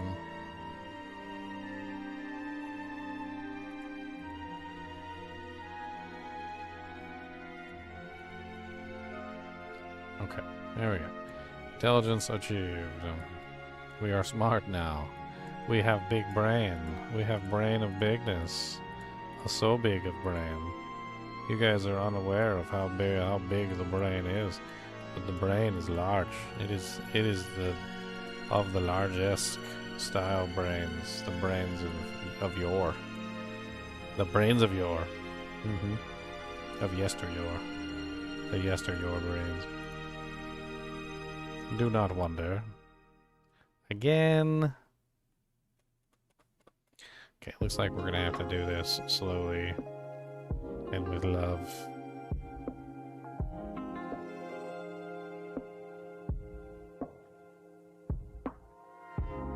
Slowly and with love. Why doth you not want me to do the thing? Has it crashed? What the hell? Pretty sure it's done. I gotta like crash the Chrome or something. Oh wait, no, there we go. Wait, no, then it closed itself. Okay, good. Alright, well it's gone now. Yeah, I mean, no, I mean, yeah.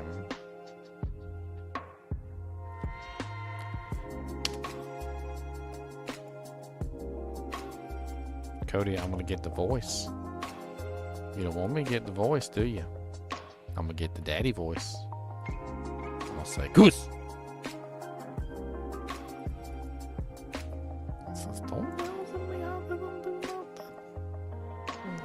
This is the wrong character. This is the Kepeleke build.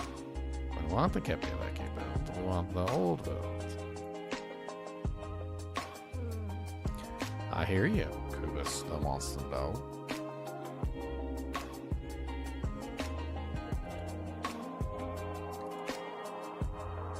Alright, let's try this one more time. Let's delete.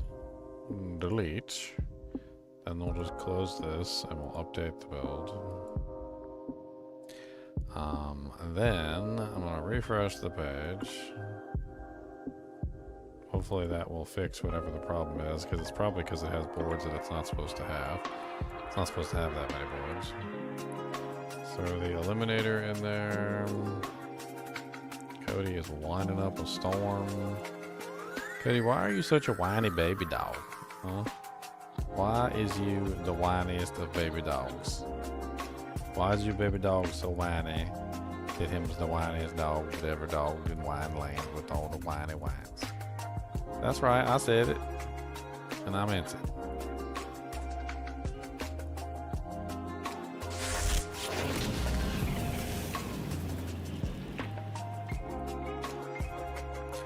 Bow, bow, bow, bow, bow, bow, bow, bow.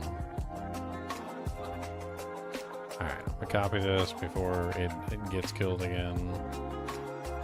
I'm assuming it's probably a glitch with me, like converting it from a Season 5 build to a Season 6 build. So.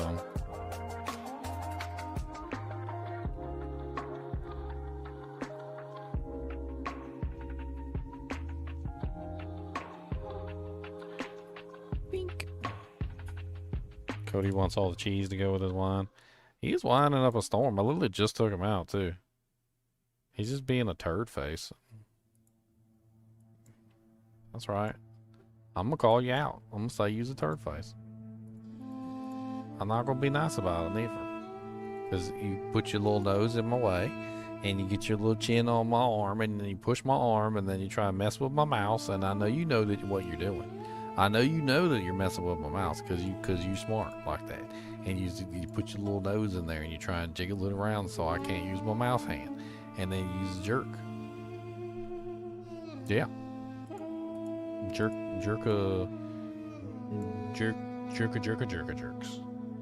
Like jerk chicken, kind of a jerk. You use a jerk chicken? Is you a chicken jerk?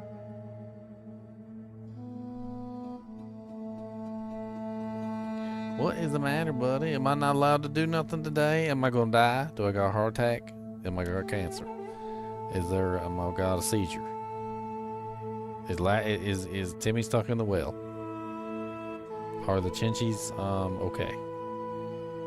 Are the Chinchies all right? Did you check on the Chinchies?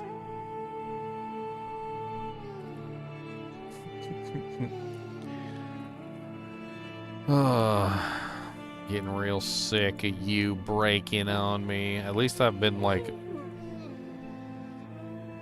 Am I not allowed to talk? Are you just gonna whine every single time I talk?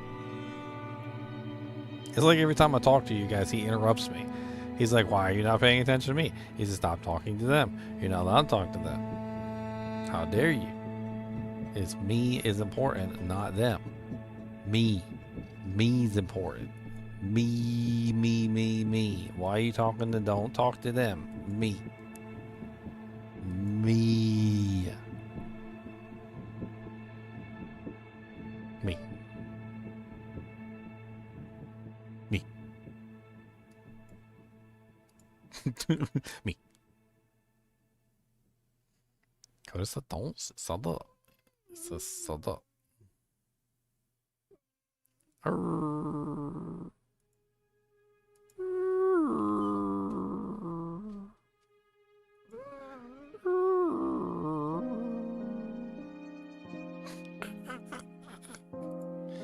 I'm gonna mess with Cody till my dying breath.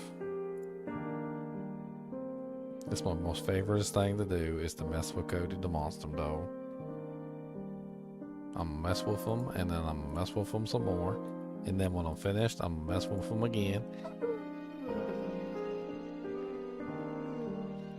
Did you guys hear him? You guys hear him being a turd?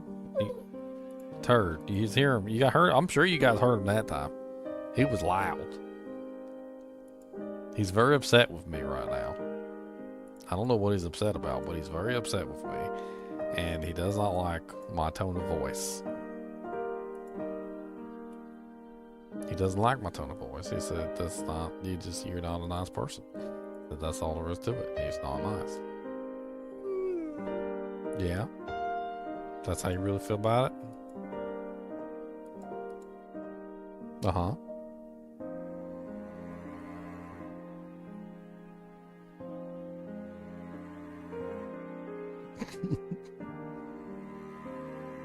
Do you gotta go DDoS or something? No. Do you gotta go Peppers? No, he didn't even react. You got a bug in your butt? Do you got fleams?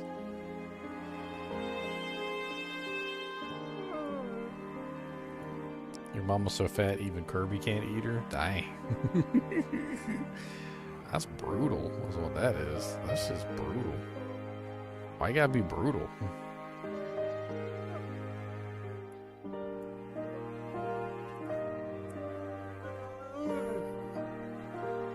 I don't care how much you whine. I already took you out. I checked to make sure you had food. I checked to make sure you had water. I gave you peanut butter and crackers. Okay? I gave you peanut butter and crackers. And you still being a turd face. I'm about to turn you upside down and rip out your tummy.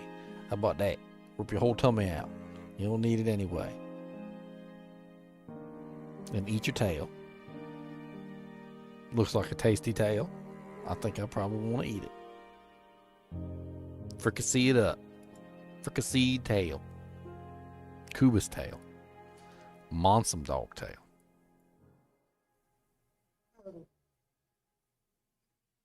Now he's mad at me because I'm making fun of his tail.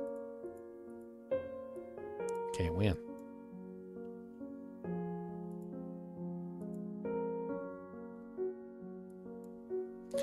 Alright, damage reduction from vulnerable enemies, yes. We're just going to pull in some extra stuff that we probably would have never grabbed otherwise. Maximum shadow? What the hell is maximum shadow? That can't be right.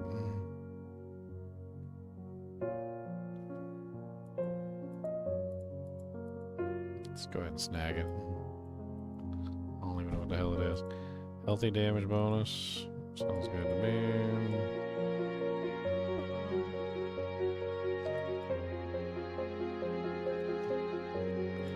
Damage while healthy. Sounds good to me.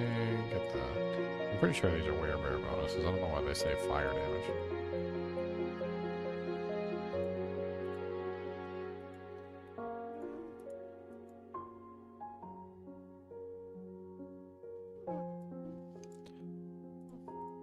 Buddy, your butthole stinks. You got a stinky butt, and I don't know what to tell you about it. That's right, I said it. Yeah. Why your butthole so stinky? Maybe you shouldn't have a stinky butt. You ever think of that? No, you didn't. You didn't think of that, did you? No, you didn't. You didn't think about that. See? Alright, so that one is updated for Season 6. That one honestly works just fine already, so I know it's going to work. There's nothing wrong with it. Like, it's just, I just wanted to get it updated for Season 6. The Try Basic build is a very fun one. Did I taste test Kubus's food to make sure it is good?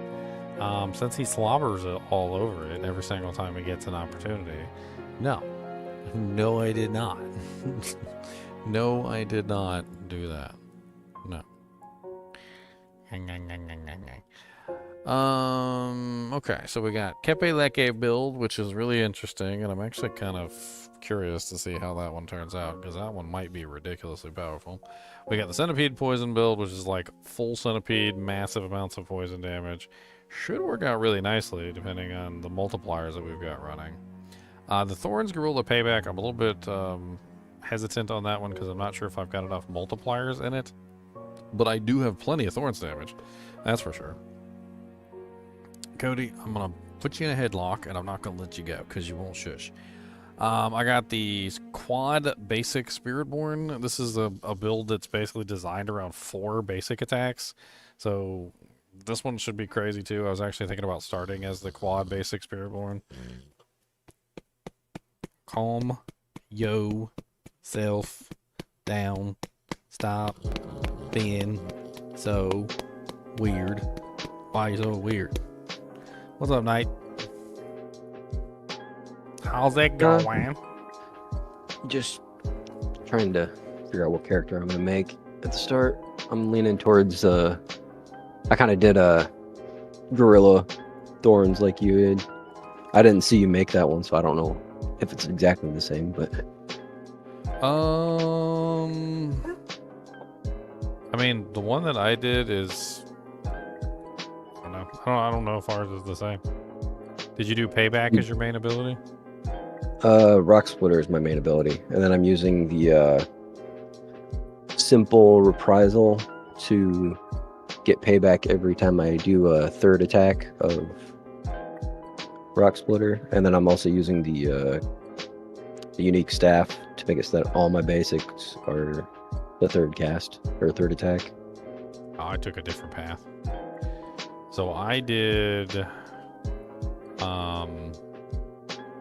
Bristling Vengeance as the staff, because it's the one that Payback now echoes forward and additionally deals 140% of your Thorns damage. Yeah, so I took that too. So I wanted to double that ring on the staff.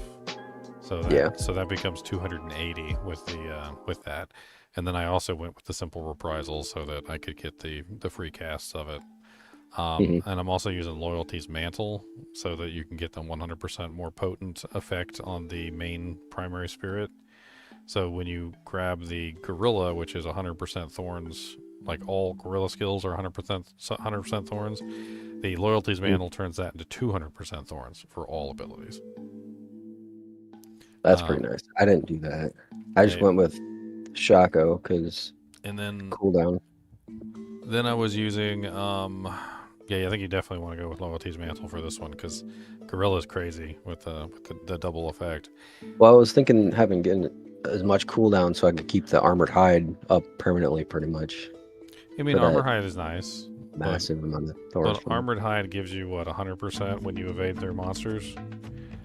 But, I mean, this one, because everything is a Gorilla skill, doesn't matter what it is, everything becomes a Gorilla skill when you choose the Gorilla primary spirit, and so as long as you're doing double Gorilla and you're using the Loyalty's Mantle, you get double the bonus, so you get 200% Thorns on all of your Gorilla skills, which is every skill that you're using. Yeah. There's also this odd one, which is the Thorn and Heal aspect. I don't even know if that one actually is real. When you're first damaging an elite, and for 5 seconds after, your Thorns deals 500% damage and allows you to heal for 10% of your total health per second. I don't know about that one. I also built. I didn't take that. I also built towards Bristleback aspect, which I think is probably one of the better ways to do it. I threw that on the amulet. That's when you dodge or block an attack, you trigger 160% of your Thorns against an attacker. And then, of course, with the amulet, it's 1.5 times, so it goes higher than that. And that way, what I was trying to set up was essentially anytime anybody's trying to hit you, they're immediately just taking a huge amount of your Thorns back on them. And then there is... what was the last component in this?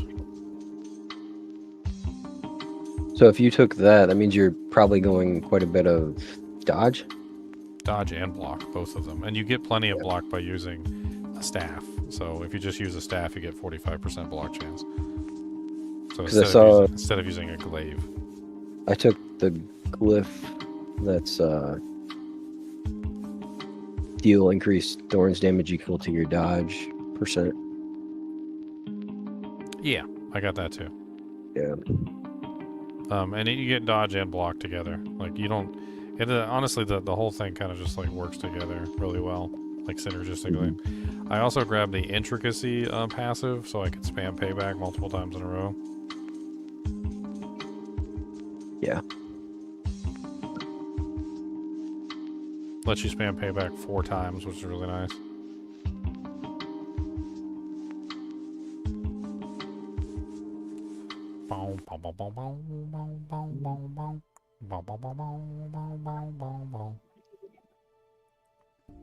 I don't know. I've been playing around with tons of different like build choices. I'm not exactly sure how well this one's gonna turn out. I don't know. There's some multipliers. I mean, the hubris is a multiplier for your thorns, so that's nice.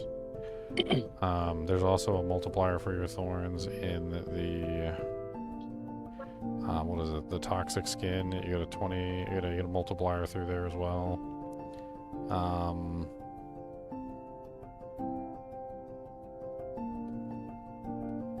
Yeah, I think I focused more on the basic, and then just having the basic proc the payback. Oh, I did too, but I felt like using the staff was just too much of a loss. Yeah. Because then I also went with ranks to follow through on. Oh, I got Because that. I follow got that through is too. on the staff, and then I put it on the amulet too. I was kind of worried though that the thorns damage being applied was not being multiplied by the damage the skill itself. So like if the skill does 1,000 damage, then the thorns is doing 1,000 damage. I don't think they count as each other. I mean, I'm not not that. sure how that works yet. So. Yeah, I'm not entirely sure. This is the first time we've had a situation where you could like apply your thorns damage like onto the skills.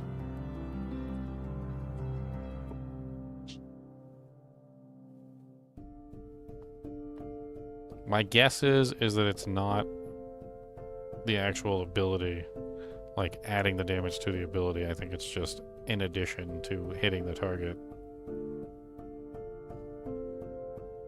In which case, what I was thinking is that hitting faster would be better than hitting. I don't know.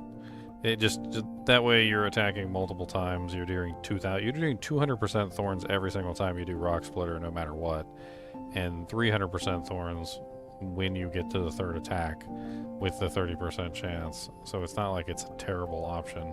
And I went with Moonrise so I could attack with the basic skill faster. Yeah, I took Moonrise too. I don't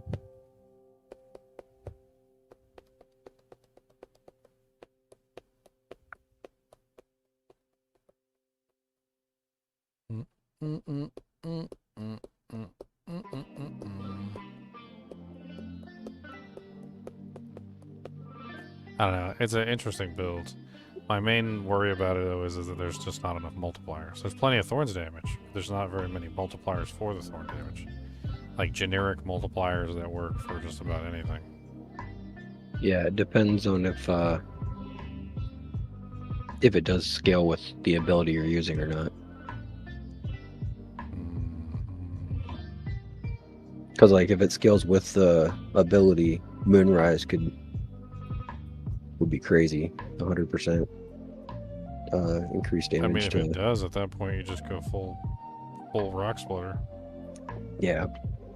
Throw in adaptability and I don't know, a couple other things.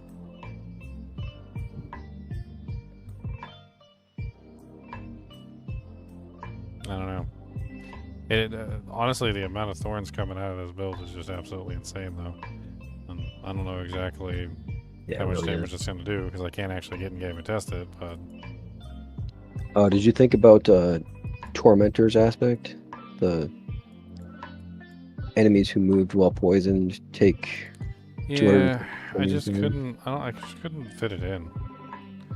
And I also couldn't like guarantee that the monsters would be poisoned all the time either. So even toxic skin for all it's worth, because I was going with the bristleback, which allows you to get like that massive amount of thorns every single time you're proccing or anything you dodge or block. Right? If you're building for dodge and block, and then also the hubris, which has you build for has you build for dodge so that you can multiply your thorns, which you definitely want to do. Like all of them kind of lead you to the like proposal of, hey, you're not getting hit very often, so the poison isn't actually hitting the targets. So toxic skin, while it's definitely useful to enhance your thorns, I mean, you 100% want to make sure you're grabbing it for the thorns multiplier because it's a huge multiplier for your thorns. But I don't really know if it's actually going to like keep the targets poisoned. You know, not like Poison Creeper does. You know, on the well, I took Toxicant and Touch of Death, but I didn't take an ultimate. Like it looks like you did, yeah. Well, Gorilla is I took Gorilla so I could spam payback. So if you look in the ultimate section, there's like ultimate passives. If you go all the way down to the ultimate passives, on the very bottom section is a ultimate passive called Intricacy. And it says, upon casting an ultimate, the last potency skill, defensive skill, or focus skill that you cast prior to the ultimate skill is then reset and can be cast for free up to 3 additional times in the next 5 seconds. So what it allows you to do is it allows you to, like, say, for instance, cast Payback. You cast it, and then you cast your ultimate, and then you can cast Payback 3 more times in quick succession. So it's Payback, ultimate, Payback, Payback, Payback, Payback. And that's a lot of thorns damage that you can just like shoot out really quickly, and it's AOE thorns damage at that. So Payback is an AOE, like a frontal cone AOE. It was from what it sounds like. And I mean, you can set it up either to consume all of your vigor every single time you use it, or you can go the other way. And you can make it so that becoming control payback is on cooldown. Makes it free cast and grants you unstoppable for 5 seconds. Can only occur once every 15 seconds. What I was thinking about Payback is that obviously it's all around getting beat up. So like every time you get hit, it reduces the cooldown of it. Hits everything in front of you. You get all that extra thorns. I was kind of leaning into the Payback part of it just simply because there's such a massive like synergy between the basic skill free casting Payback as well as, you know, you getting the Payback skill, you know, yourself. And I was hoping, and this is my hope is that where it says it consumes all of your resource, I don't think it's going to do that when it free casts. However, from my experience with Bone Spirit, when Bone Spirit free casts, it doesn't actually consume your resource, but it does check your resource for the amount of resource that you have when it's cast, and then uses that to determine the damage output. In other words, if you go with the Vigor version, the one that like gives you the 0.5 times multiplier per each point of Vigor, you could potentially get like way higher damage paybacks. Yeah. I definitely took the... Yeah. But it depends on whether it actually, you know, takes it or not.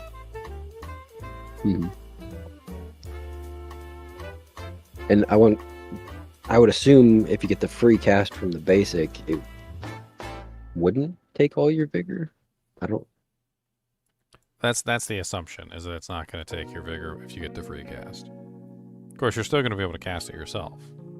I mean, that's fine too. Like, there's nothing wrong with that.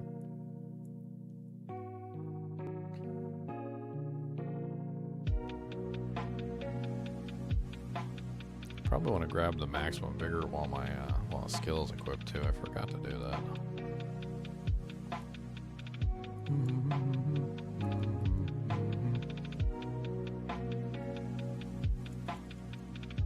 Gives you the extra damage on the Payback ability, which I wasn't thinking about.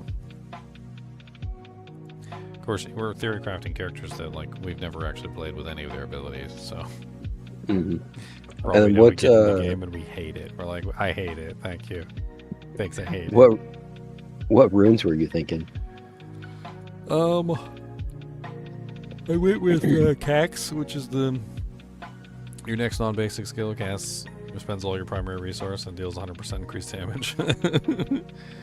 So basically, my payback, which is going to consume all my resource anyway, is going to now consume all my resource even more, and it's going to get an additional bump in damage, which I thought would be a pretty easy way to use that. And then I was going with the Jaw rune for the teleports. I figured with the armored hide, you know, being a whole, like, you know, dodging through the or evading through the enemies gives you thorns or whatever damage. I figured why not have a better evade? Evade only travels like a short distance and it sucks. This way you could have like free casts of teleport while you're in the middle of combat, line up with some monsters, teleport through the whole pack, because teleport actually goes a considerable distance, and then do thorns damage to everything on the way through them.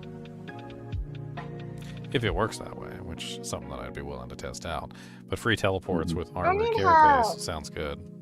Dad, I need help. No, you don't need that on. Yeah, I was thinking about running the Invoke Druid's Earthen Bulwark for the barrier, because I have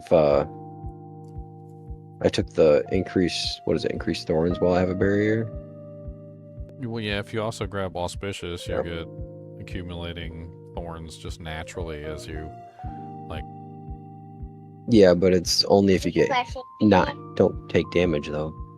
So, Yeah. like, at the start of a fight, it'd be good, but, like, if you're in the middle of a boss fight, your I mean, it's 5 barrier would probably seconds. drop off. It's 5 seconds. I mean, you can start accumulating it relatively quickly, and it'll happen all the time.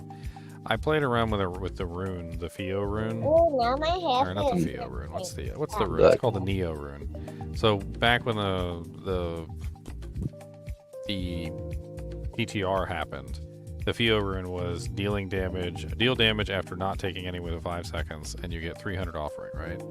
It happens all the time. Like Dad, all the freaking time. They reduced it Is to like that 2 seconds person now, so it's not playing with 5 seconds anymore. It's like 2 seconds.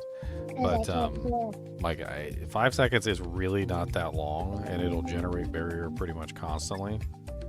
But there Is were that some person other ways I was playing? looking at generating barrier. So that's another reason why I took the ultimate for the gorilla, because the ultimate for the gorilla gives you a pretty huge amount of barrier when you have them active. Then also, if you're using the loyalties mantle with the 100% bonus, you're also getting the barrier from the primary spirit. So casting gorilla skills deals 200% thorns now, and then you hit and it grants a barrier for 5% maximum life. So instead of 5, it's now 10% up to 30%. And I don't know if that increases the 30% cap from the 200%, but if it does, it's like 60%. So basically, anytime you're casting gorilla skills, you're getting 5% maximum life as barrier through that, or 10% maximum life as barrier through that. So there's plenty of ways to get barrier in this build. Yeah. Oh, Dad, 72 hours. give me your phone number. I'm gonna get.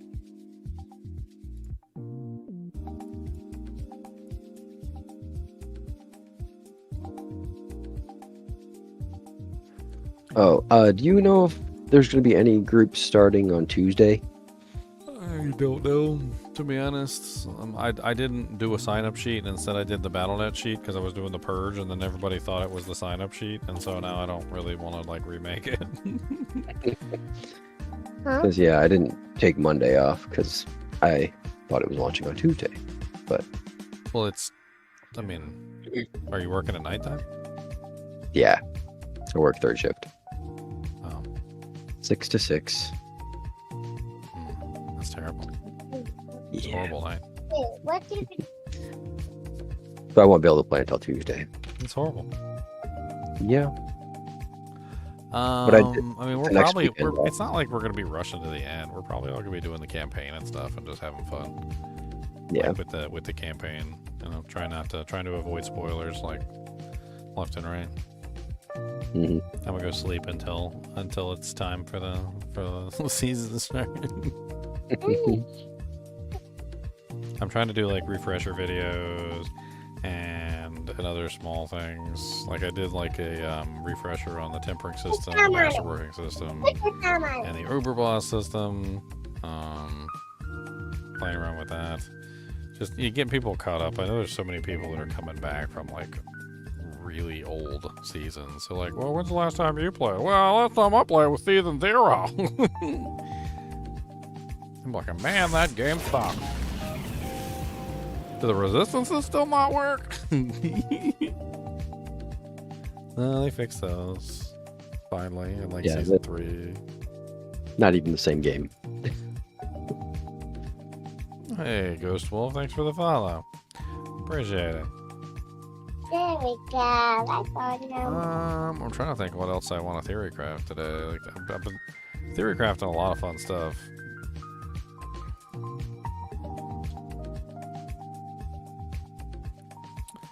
I was actually thinking for a Thorns build that an interesting option for the Thorns build might be the Kepe. So the Kepe has some interesting effects, and it's based around like turning core skills into basic skills, which is weird. And I actually just built a character kind of similar, like, but not Thorns. I did like the opposite, and I did like a Kepe build with Payback. But the interesting thing is that because Payback becomes a core skill when you choose that one thing, it also becomes a basic skill. I've tested this stuff before. And so you end up turning Payback into both a core skill, a potency skill, and a basic skill all at the same time. And then that's the Rod of Kepe. It's a quarter staff. I'll bring it up on stream. You can take a look at it. But basically what it does is it's your core skills are now additionally basic skills and are free to cast, but deal up to 30% reduced damage based on their vigor cost. When cast at maximum vigor, your core skills consume all vigor to return to full damage, cast their largest size, and become guaranteed critical strikes, with 3% times increased critical strike damage for each point of vigor spent this way. Which means you can get like ridiculous amounts of critical strike damage. So it makes it so that your ability is only considered a core skill when you're at maximum? Or... It's a core skill and a basic. It says your core skill is now additionally a basic skill. Yeah, but then the second part says when cast at maximum, you never get to maximum if it's always a core skill. So it doesn't generate. It doesn't say that it generates vigor. So. You have to generate the vigor some other way, from what I understand. So when you finally cast it while you're at maximum vigor, though, it basically consumes all of the vigor and then does this really big version. I'm not really quite sure how I can explain it. They showed a video of it, and it was like the largest size and like the highest damage that you can possibly get or something. So it ends up becoming like this big version of itself. It also guarantees a critical strike as well. Sounds crazy. Yeah, and I built like a character around it just to see. I did. So the build is kind of nuts in multipliers. So check these multipliers out. All right. So core skills become basic skills, right? And aspect of combined strikes is 30% multiplier per basic skill that I use. So I grabbed Payback, which is now a basic skill. I've got Thrash, which is now a basic skill. I'm using Thunder Spike, which is the basic skill that pulls things in. I'm just using it for the pull in. I got Rock Splitter for the resolve, just for the resolve, and basically no other reason. So I've got 1, 2, 3, 4 basic skills, which gives me a total multiplier of 30 times 4. All right. So I've got 120% multiplier right there. Then I'm using the loyalties mantle as well, so I get my spirit bonuses to match. And I was really thinking about this because I was like, okay, so they changed the Jaguar primary spirit so that every 15th time you deal direct damage to an enemy with the Jaguar skill, unleashes an additional strike, dealing 15% of the damage that you have dealt to them in the last 0.5 seconds. Right? So you could essentially hit them with the Payback skill that does massive amounts of damage, and then immediately get like this massive like return. Mhm. And actually, why did I do Loyalty's Mantle with this one? Might be better off with the other one. I don't know. But I don't know. I kind of built it around the general premise of just hitting as hard as I possibly could with the payback ability. And then of course I'm using Moonrise and adaptability, and I've got I've also got the Zan rune for the guaranteed crit and overpower. Wow. And then I was also using the Cax to I'll get call the her in a little 100% bonus. Just wait for it to go away.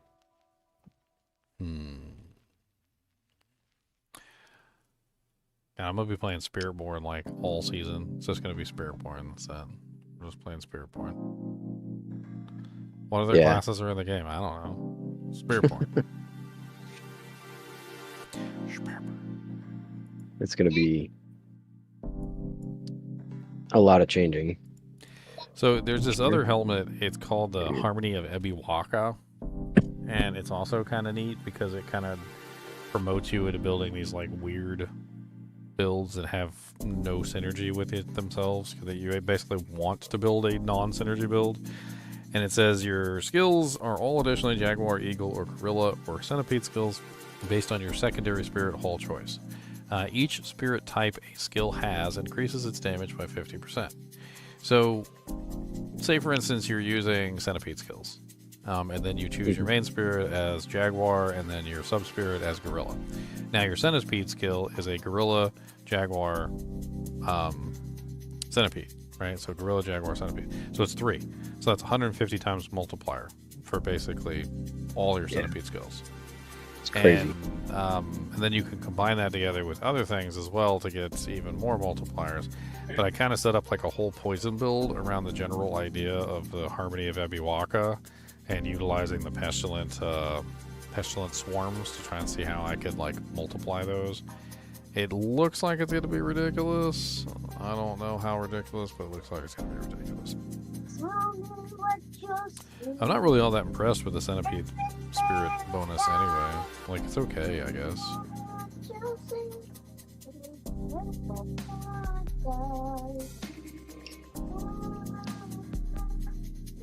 This is the one that I'm planning on doing for the start, though.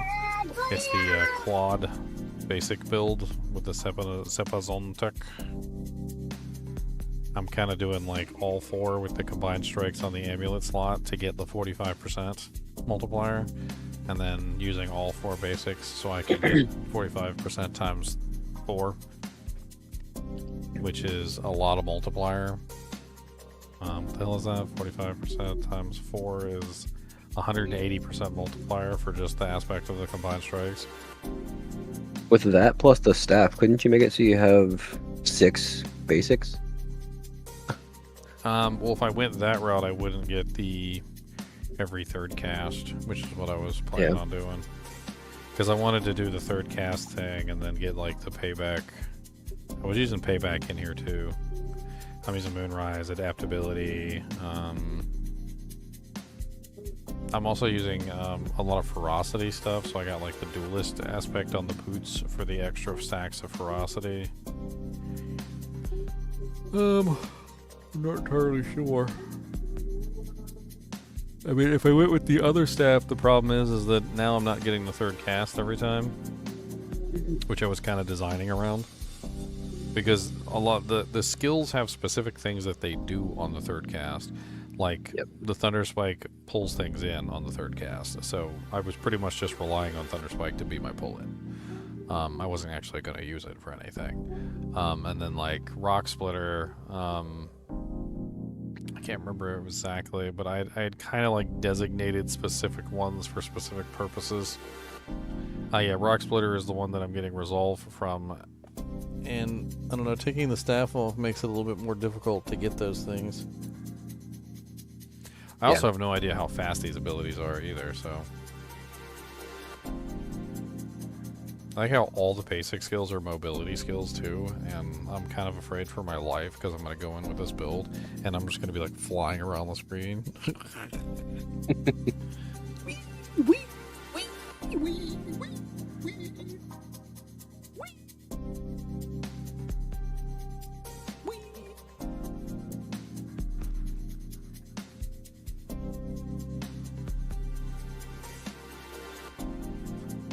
I have no clue what this adaptive stance bonus actually does. I was looking at it, and I still can't quite figure out exactly what the hell it means. Oh yeah, I mean, it I says, couldn't figure that the out. base spirit of a skill cast grants Eagle 30% movement, Gorilla 30% reduction, Jaguar 30% attack speed, and Centipede 3% life per second.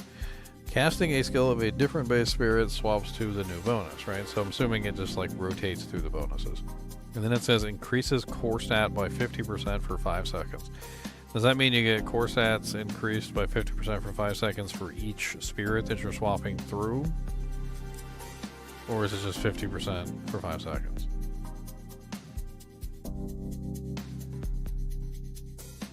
Because if it's 50% per spirit, then we're cooking with bacon grease. That's like 200% core stats. Yeah, I don't know. I would assume it's just one, but I don't know.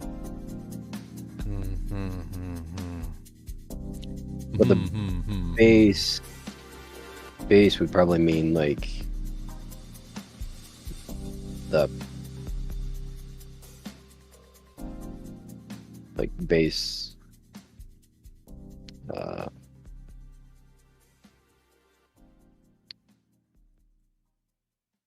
like rock splitters, gorilla naturally. Well, yeah, and I'm using all 4, so I got it. So like, well, I'm using Withering Fist, I'm using the Jaguar basic, I'm using the Eagle basic, and the Gorilla basic. So I'm gonna be swapping between all of them because I'm using the aspect of the combined strikes. So I'm trying to get like all 4 basics to get that multiplier running and keep that multiplier running at all times. So that's why I figured going through the adaptive stance could be kind of fun, like just to get like all the various like bonuses and whatnot. I could also, deliberately choose to stay on one or the other. And because I'm using the Harmony of Ebiwaka, I'm also getting different damage for each basic skill. So I chose Jaguar and Gorilla, which means that my Eagle skill and my Poison skill are the ones that are going to do the most damage. They're going to have the 150% multiplier. Everything else is going to have the 100. Because they're not going to have more than 2 tags.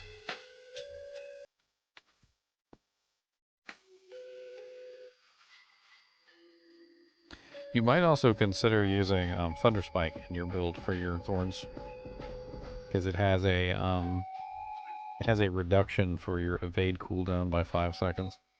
So you can use Thunderspike to reset your evade cooldown. If you're trying to go with like the armored hide. Yeah. So you can like evade through. That way you can just like armored hide, evade, maybe like tap Thunderspike once or twice, and then you got it right back up again. In fact, if you're using like the multiple charges, you could probably just spam Thunderspike a couple times, and it's a pull-in too, so it's not like having a pull-in is a bad thing. Having it while armor hide is active increases your thorns by a certain amount, and then the evading through just applies your thorns to anything you evade exactly. through. And then the Thunderspike will help you reset the evade. So you can do it multiple times.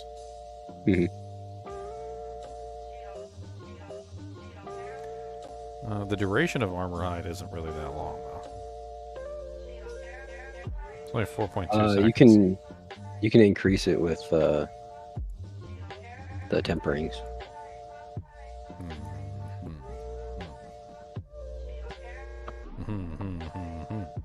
Oh, yeah, I didn't even look at the tempering manuals for this character. I need to go look. And one of the temperings is armor hide active thorn bonus is increased by 40%. Which sounds ridiculous. I think you would probably want to focus more on things that are going to affect all your damage.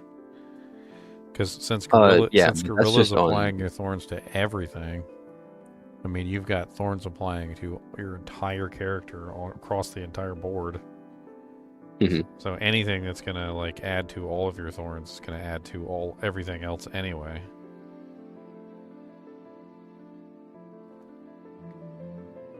I actually did the math earlier on one of those equations, and it was like, do I want a 300% bonus or a 450% bonus, with the base being a 100% or 150? And as it turned out, the 450% of 100% was less than 300% of 150. And so it's just taught me the lesson all over again that increasing the base is often just better in general. Yeah.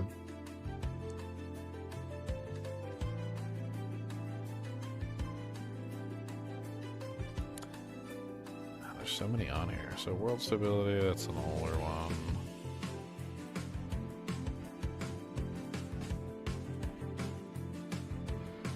Touch of death effect. Slower cooldown.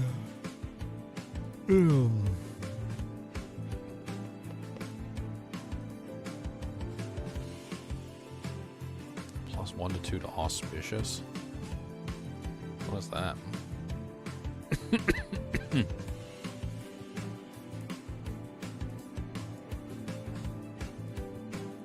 What is auspicious, Batman?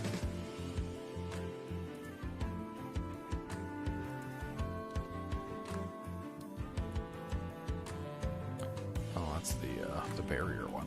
So you can get additional ranks in the barrier one. That's kind of neat.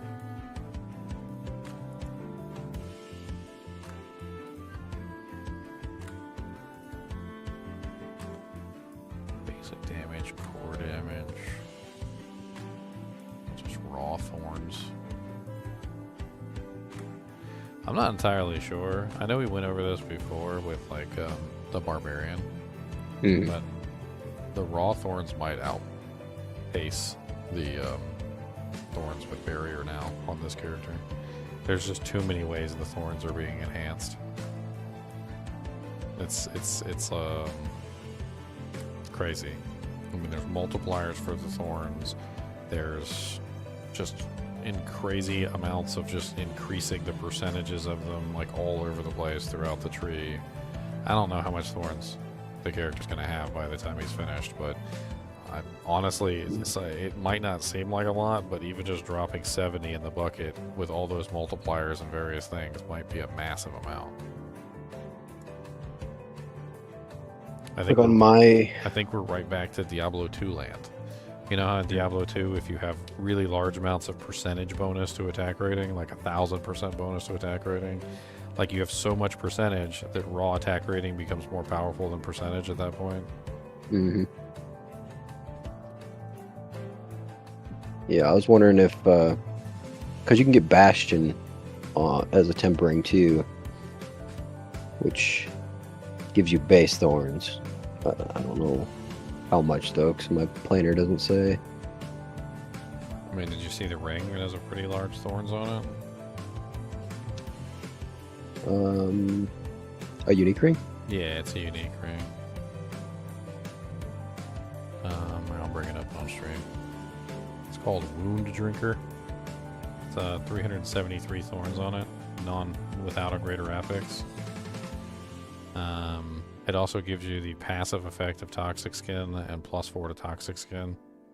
It also makes it so that every single time that you deal thorns damage, you gain 7 vigor. It's set up specifically for thorns. Oh yeah. Like a thorns poison build.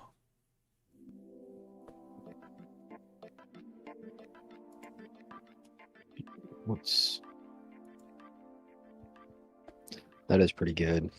What's Potent Guard? My thing about these, like, gives you the passive effect on the ring, though, is that, like, it doesn't really... I mean, I guess you could take it off your bar, but you'd still have to put points into it. I think. Or is it the active effect? I can't remember. Toxic Spin passively increases thorns you deal by poison enemies by 100. Yeah. So you would have to still put points in it, But you wouldn't have to have it on your bar, and you could put something else on your bar. Mm-hmm. Because you wouldn't get the replenishing toxic scan unless you actually put at least 3 points into the skill. I mean, I don't necessarily think it's a bad option for a Thorns character. Yeah. Well said. I don't think I'd use that ring though. Like the only thing good about it is the base Thorns, really. Maybe the damage reduction. I mean, it's base Thorns, and it gives you the passive effect of the toxic thing. So you just use something else in its place. I don't know what you'd use in its what other skill you'd use, but it just frees up a slot. Rock splitter, resource generation, protector, cooldown reduction, payback effect. Huh? 25% payback effect? What the hell does that even mean? I don't understand. What does that even mean?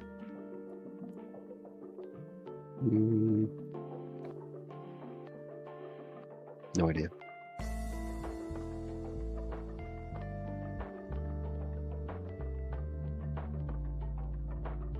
I mean, there's each time an enemy attacks you, the damage they take from payback is increased by 25% for 60 seconds up to 100% times.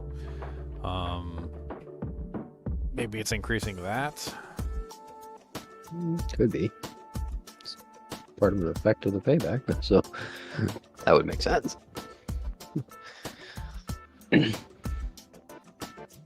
Thunderspike size, vortex size, soar size.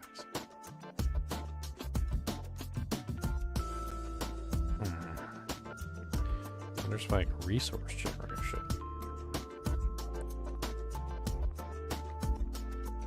Thunderspike effect. Again, what the hell does effect mean? Clearing fist size, stinger size, scourge size, pestilent swarm effect.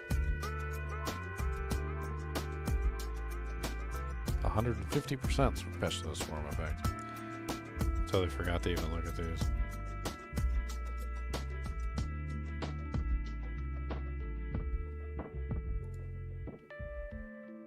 It's fun to have a new class. New toys to play with.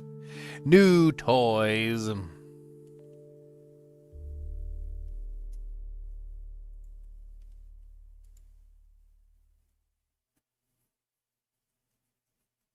Oh yeah, what is Pestilent Swarm? So it's like a thing that comes out of other abilities. It's not an ability itself, so it's there's a couple different ways that you can get access to Pestilent Swarms. First off, there's a ring that gives you Pestilent Swarms on like a timer. It's called the Ring of Writhing Moon. Pestilent Swarm spawns from you every 10 seconds, dealing 4 to 23 poison damage per hit. The poison, it also has a special effect of making the Pestilent Swarms orbit around you. Then there's a couple different other ways you can get Pestilent Swarms. Like number one is Touch of Death, which is basically you infect somebody with a really high poison damage. When the infection expires or when the host dies, a swarm hatches and it seeks enemies, and that's like one of the Pestilent Swarms. Then there's also... I know it was on the rune, and I was just trying to figure out where it was from. Scourge can also spawn them, I believe. Can't remember. There's also a rune, yes, and then there's also aspects. So on the particular character that I made that was using Pestilent Swarms, he's using a lot of Pestilent Swarm abilities. I actually loaded him up with Pestilent Swarm because I wanted to see how good it was. So he's using Ring of the Writhing Moon, which he gets one that way. He's also using the aspect of Infestation, which is 35% lucky hit chance to spawn one, which also makes it so that the Pestilent Swarms do poison damage now, and they basically do 100% of their base damage as poisoning over 6 seconds. I also grabbed the Insatiable aspect, which is kills extend the duration of your active touch of death swarms by 1 second. And when a swarm is replaced early, it bursts for 300% of the damage that it would have done. So that way, if I'm overreaching and spawning too many swarms, at least they're dishing out like massive amounts of damage. I also grabbed the rune word for the pestilent swarm, so I can evoke them on a fairly regular basis. That way I can just evoke tons and tons of pestilent swarms. And oh, that'd be pretty neat. I'm also running the Creeping Death for the multiplier on the two-hander, and the Harmony of Ebiwaka, so I'm getting like tons of multiplier coming in on this build. This build's probably going to be insane. That sounds like a lot of poison. Yeah, it's well, it's a lot of multiplier too. So like, Aspect of Creeping Death is 20% times per crowd control effects, and then on the SAF it's 40% per crowd control effect. So I'm already getting 150% multiplier from the Harmony of Ebiwaka, and then the Creeping Death is giving me 40% per crowd control effect on the monsters, which is like, you get like fear, slow, stun. I've also got, I'm trying to remember, I kind of like worked it all in here so I could have like multiple. I'm also using Fist of Fate so I can apply ones at random. So I got like at least like 5 or 6 different crowd control effects like going off all at the same time. So like 6 times 40, it's like 240 plus the 150 from the helmet. That's like 390 multiplier right there. Crazy. So hopefully that works out to be some pretty crazy damage output. Yeah. And then I was running Aspect of the Shared Misery because I'm like, okay, well, if I'm going to try and like get all these crowd control effects on the monsters all at one time, I was like, let's have it so that they're infecting each other with crowd control effects. So if I like hit one monster with a fear, or I hit another guy with a knockdown or whatever, there's a very good chance it spreads to all the others, and then they're all taking just massive amounts of damage as a result. Mm-hmm. Yeah, it's crazy how many builds this one class is going to be able to have. It seems like a lot. Well, I mean, it's a really neat way of putting together the character. I mean, I think they learned a lot of lessons from the other characters. Mm-hmm. Took them to heart when they designed this one.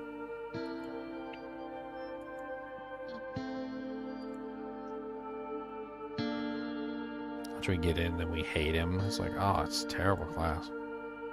It's awful. Going back to Barb.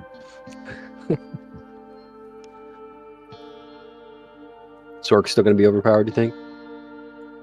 I don't know. They fixed a lot of the bugs with the new enchantment thing, but I don't. That new key passive is ridiculous. Yeah. I don't think they understand how much non-physical damage they put inside that tree. All you're going to do is you're just going to take every bit of non-physical damage that you can, and since it combines all your damage with fire, lightning, and ice together, non-physical damage is all 3. So anytime you take non-physical damage, like if you take 100 non-physical, that's 300 total. And it just always works out that way. So they're combining all your non-physical together in a really weird way. It's like here's 100 non-physical. And you're like, okay. And you're like, now how much do you have of the others? Well, I've got 300. And you're like, okay. You take all your 300 and we'll put that together. And they just keep handing you more non-physical, and you just keep handing them back like multiplier, like 3 times the output. Spirit Eagle Sun passive alternative spirit potency. Yeah, I gotta like get in and actually play with this stuff.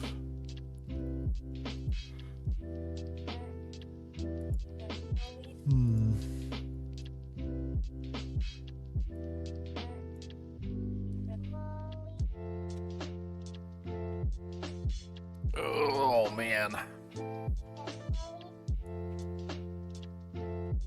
don't know what character I want to design next. Honestly, there's so many fun builds that you can do with the Spiritborn, but Have you tried to make a build around the Mythic Unique staff or glaive?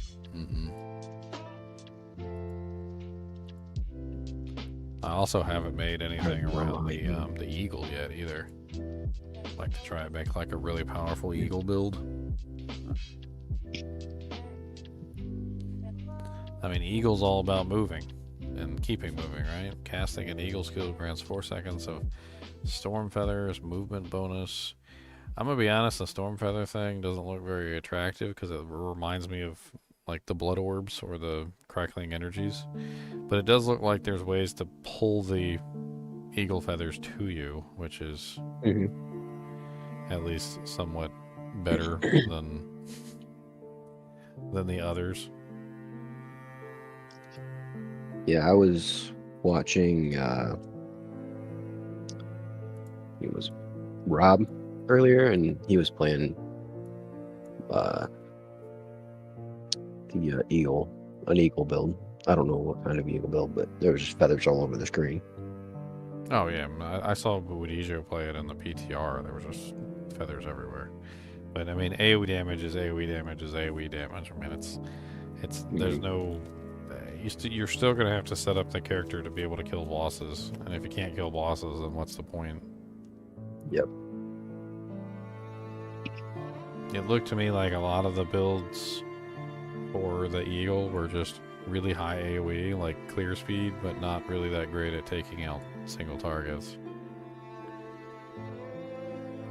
There's no Eagle defensive.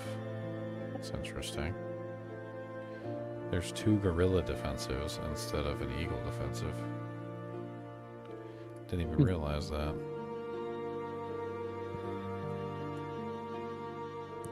Trying to say the Eagle's not defensive? Is that what you're trying to say? Little glass cannon eagle. I see, Harry. I see.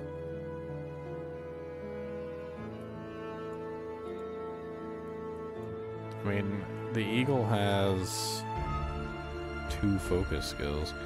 I mean, they've got a pull in and they've got a teleport. They've got another pull in, and then they've got the quill volley, which is kind of cool looking, if I'm being perfectly honest. When I was looking at it, it's not like a terrible looking ability. I think people are going to have fun with it. I think a lot of people are going to be going eagle and centipede, poison.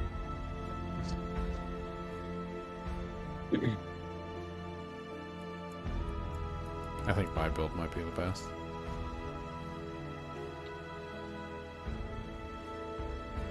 I don't know what monster I've created, my basic build character. I don't know what monster I created, but I think it's gonna be crazy. I mean, every single basic ability is like a dash or like a rush or like a charge or something. I'm just gonna be like constantly moving forward. It's gonna be kind of scary, actually. Well, like, what are you guys doing back there? I'll be the guy ahead for the first time. And usually the necromancer in the back. Wait up, guys. Just have a full Spiritborn group with like full basic builds. Just rushing through the game. Just rushing through everything.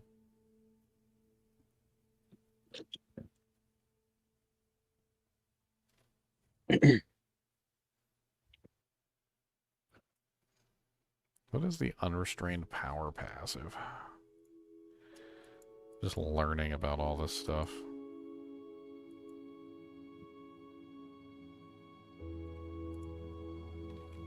I spent so much time today just learning.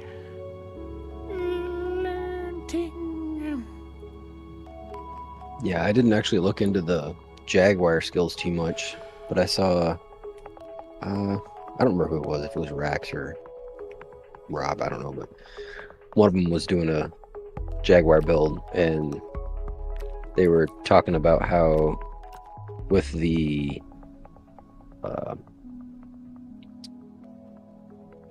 Jaguar like primary spirit thing, where it's all the damage you do within like 0.5 seconds is increased or something or whatever. He said with some of the Jaguar skills, he was able to do about 100 hits in about 0.5 seconds. I don't know how, because but you get like a whole bunch crazy. of free abilities. I mean, they give you the, like, I was looking at one of them, which is Ravager, and Ravager pretty much just gives you free attacks. So like when you have it active, you know, if as long as it is active at some point, you've got what is it? Where's Ravager? Unleash a savage roar, causing each of your attacks to trigger an additional attack. So you basically just get an additional attack every single time you attack. Thrash gives you, on your third strike, you unleash a rapid series of slashes around your target, dealing a total of, you know, like, I don't even know what rapid series of slashes is. After killing an enemy, your next Thrash generates 10 additional vigor and up to 10 casts of Thrash. There's also the counterattack, which seems kind of interesting, which is every single time that you dodge an attack, you immediately retaliate against the target.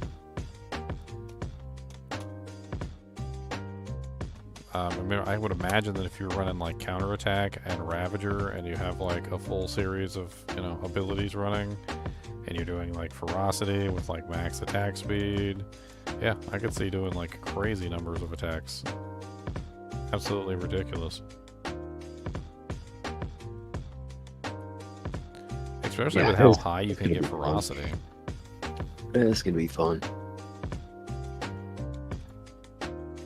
Everybody's gonna be playing Spiritborn. Like all the builds look pretty amazing. We'd be fine. We'd be able to share equipment for the first time ever. Yeah.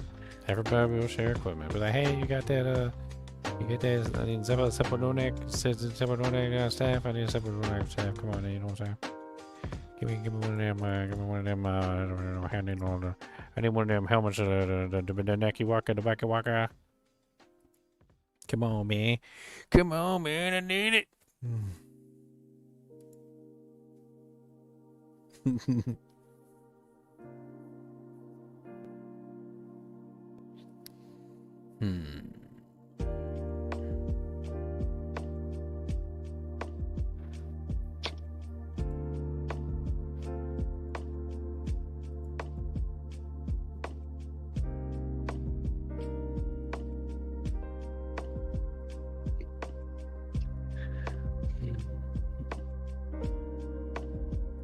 Alright, I'm actually starving. I need to go get something to eat.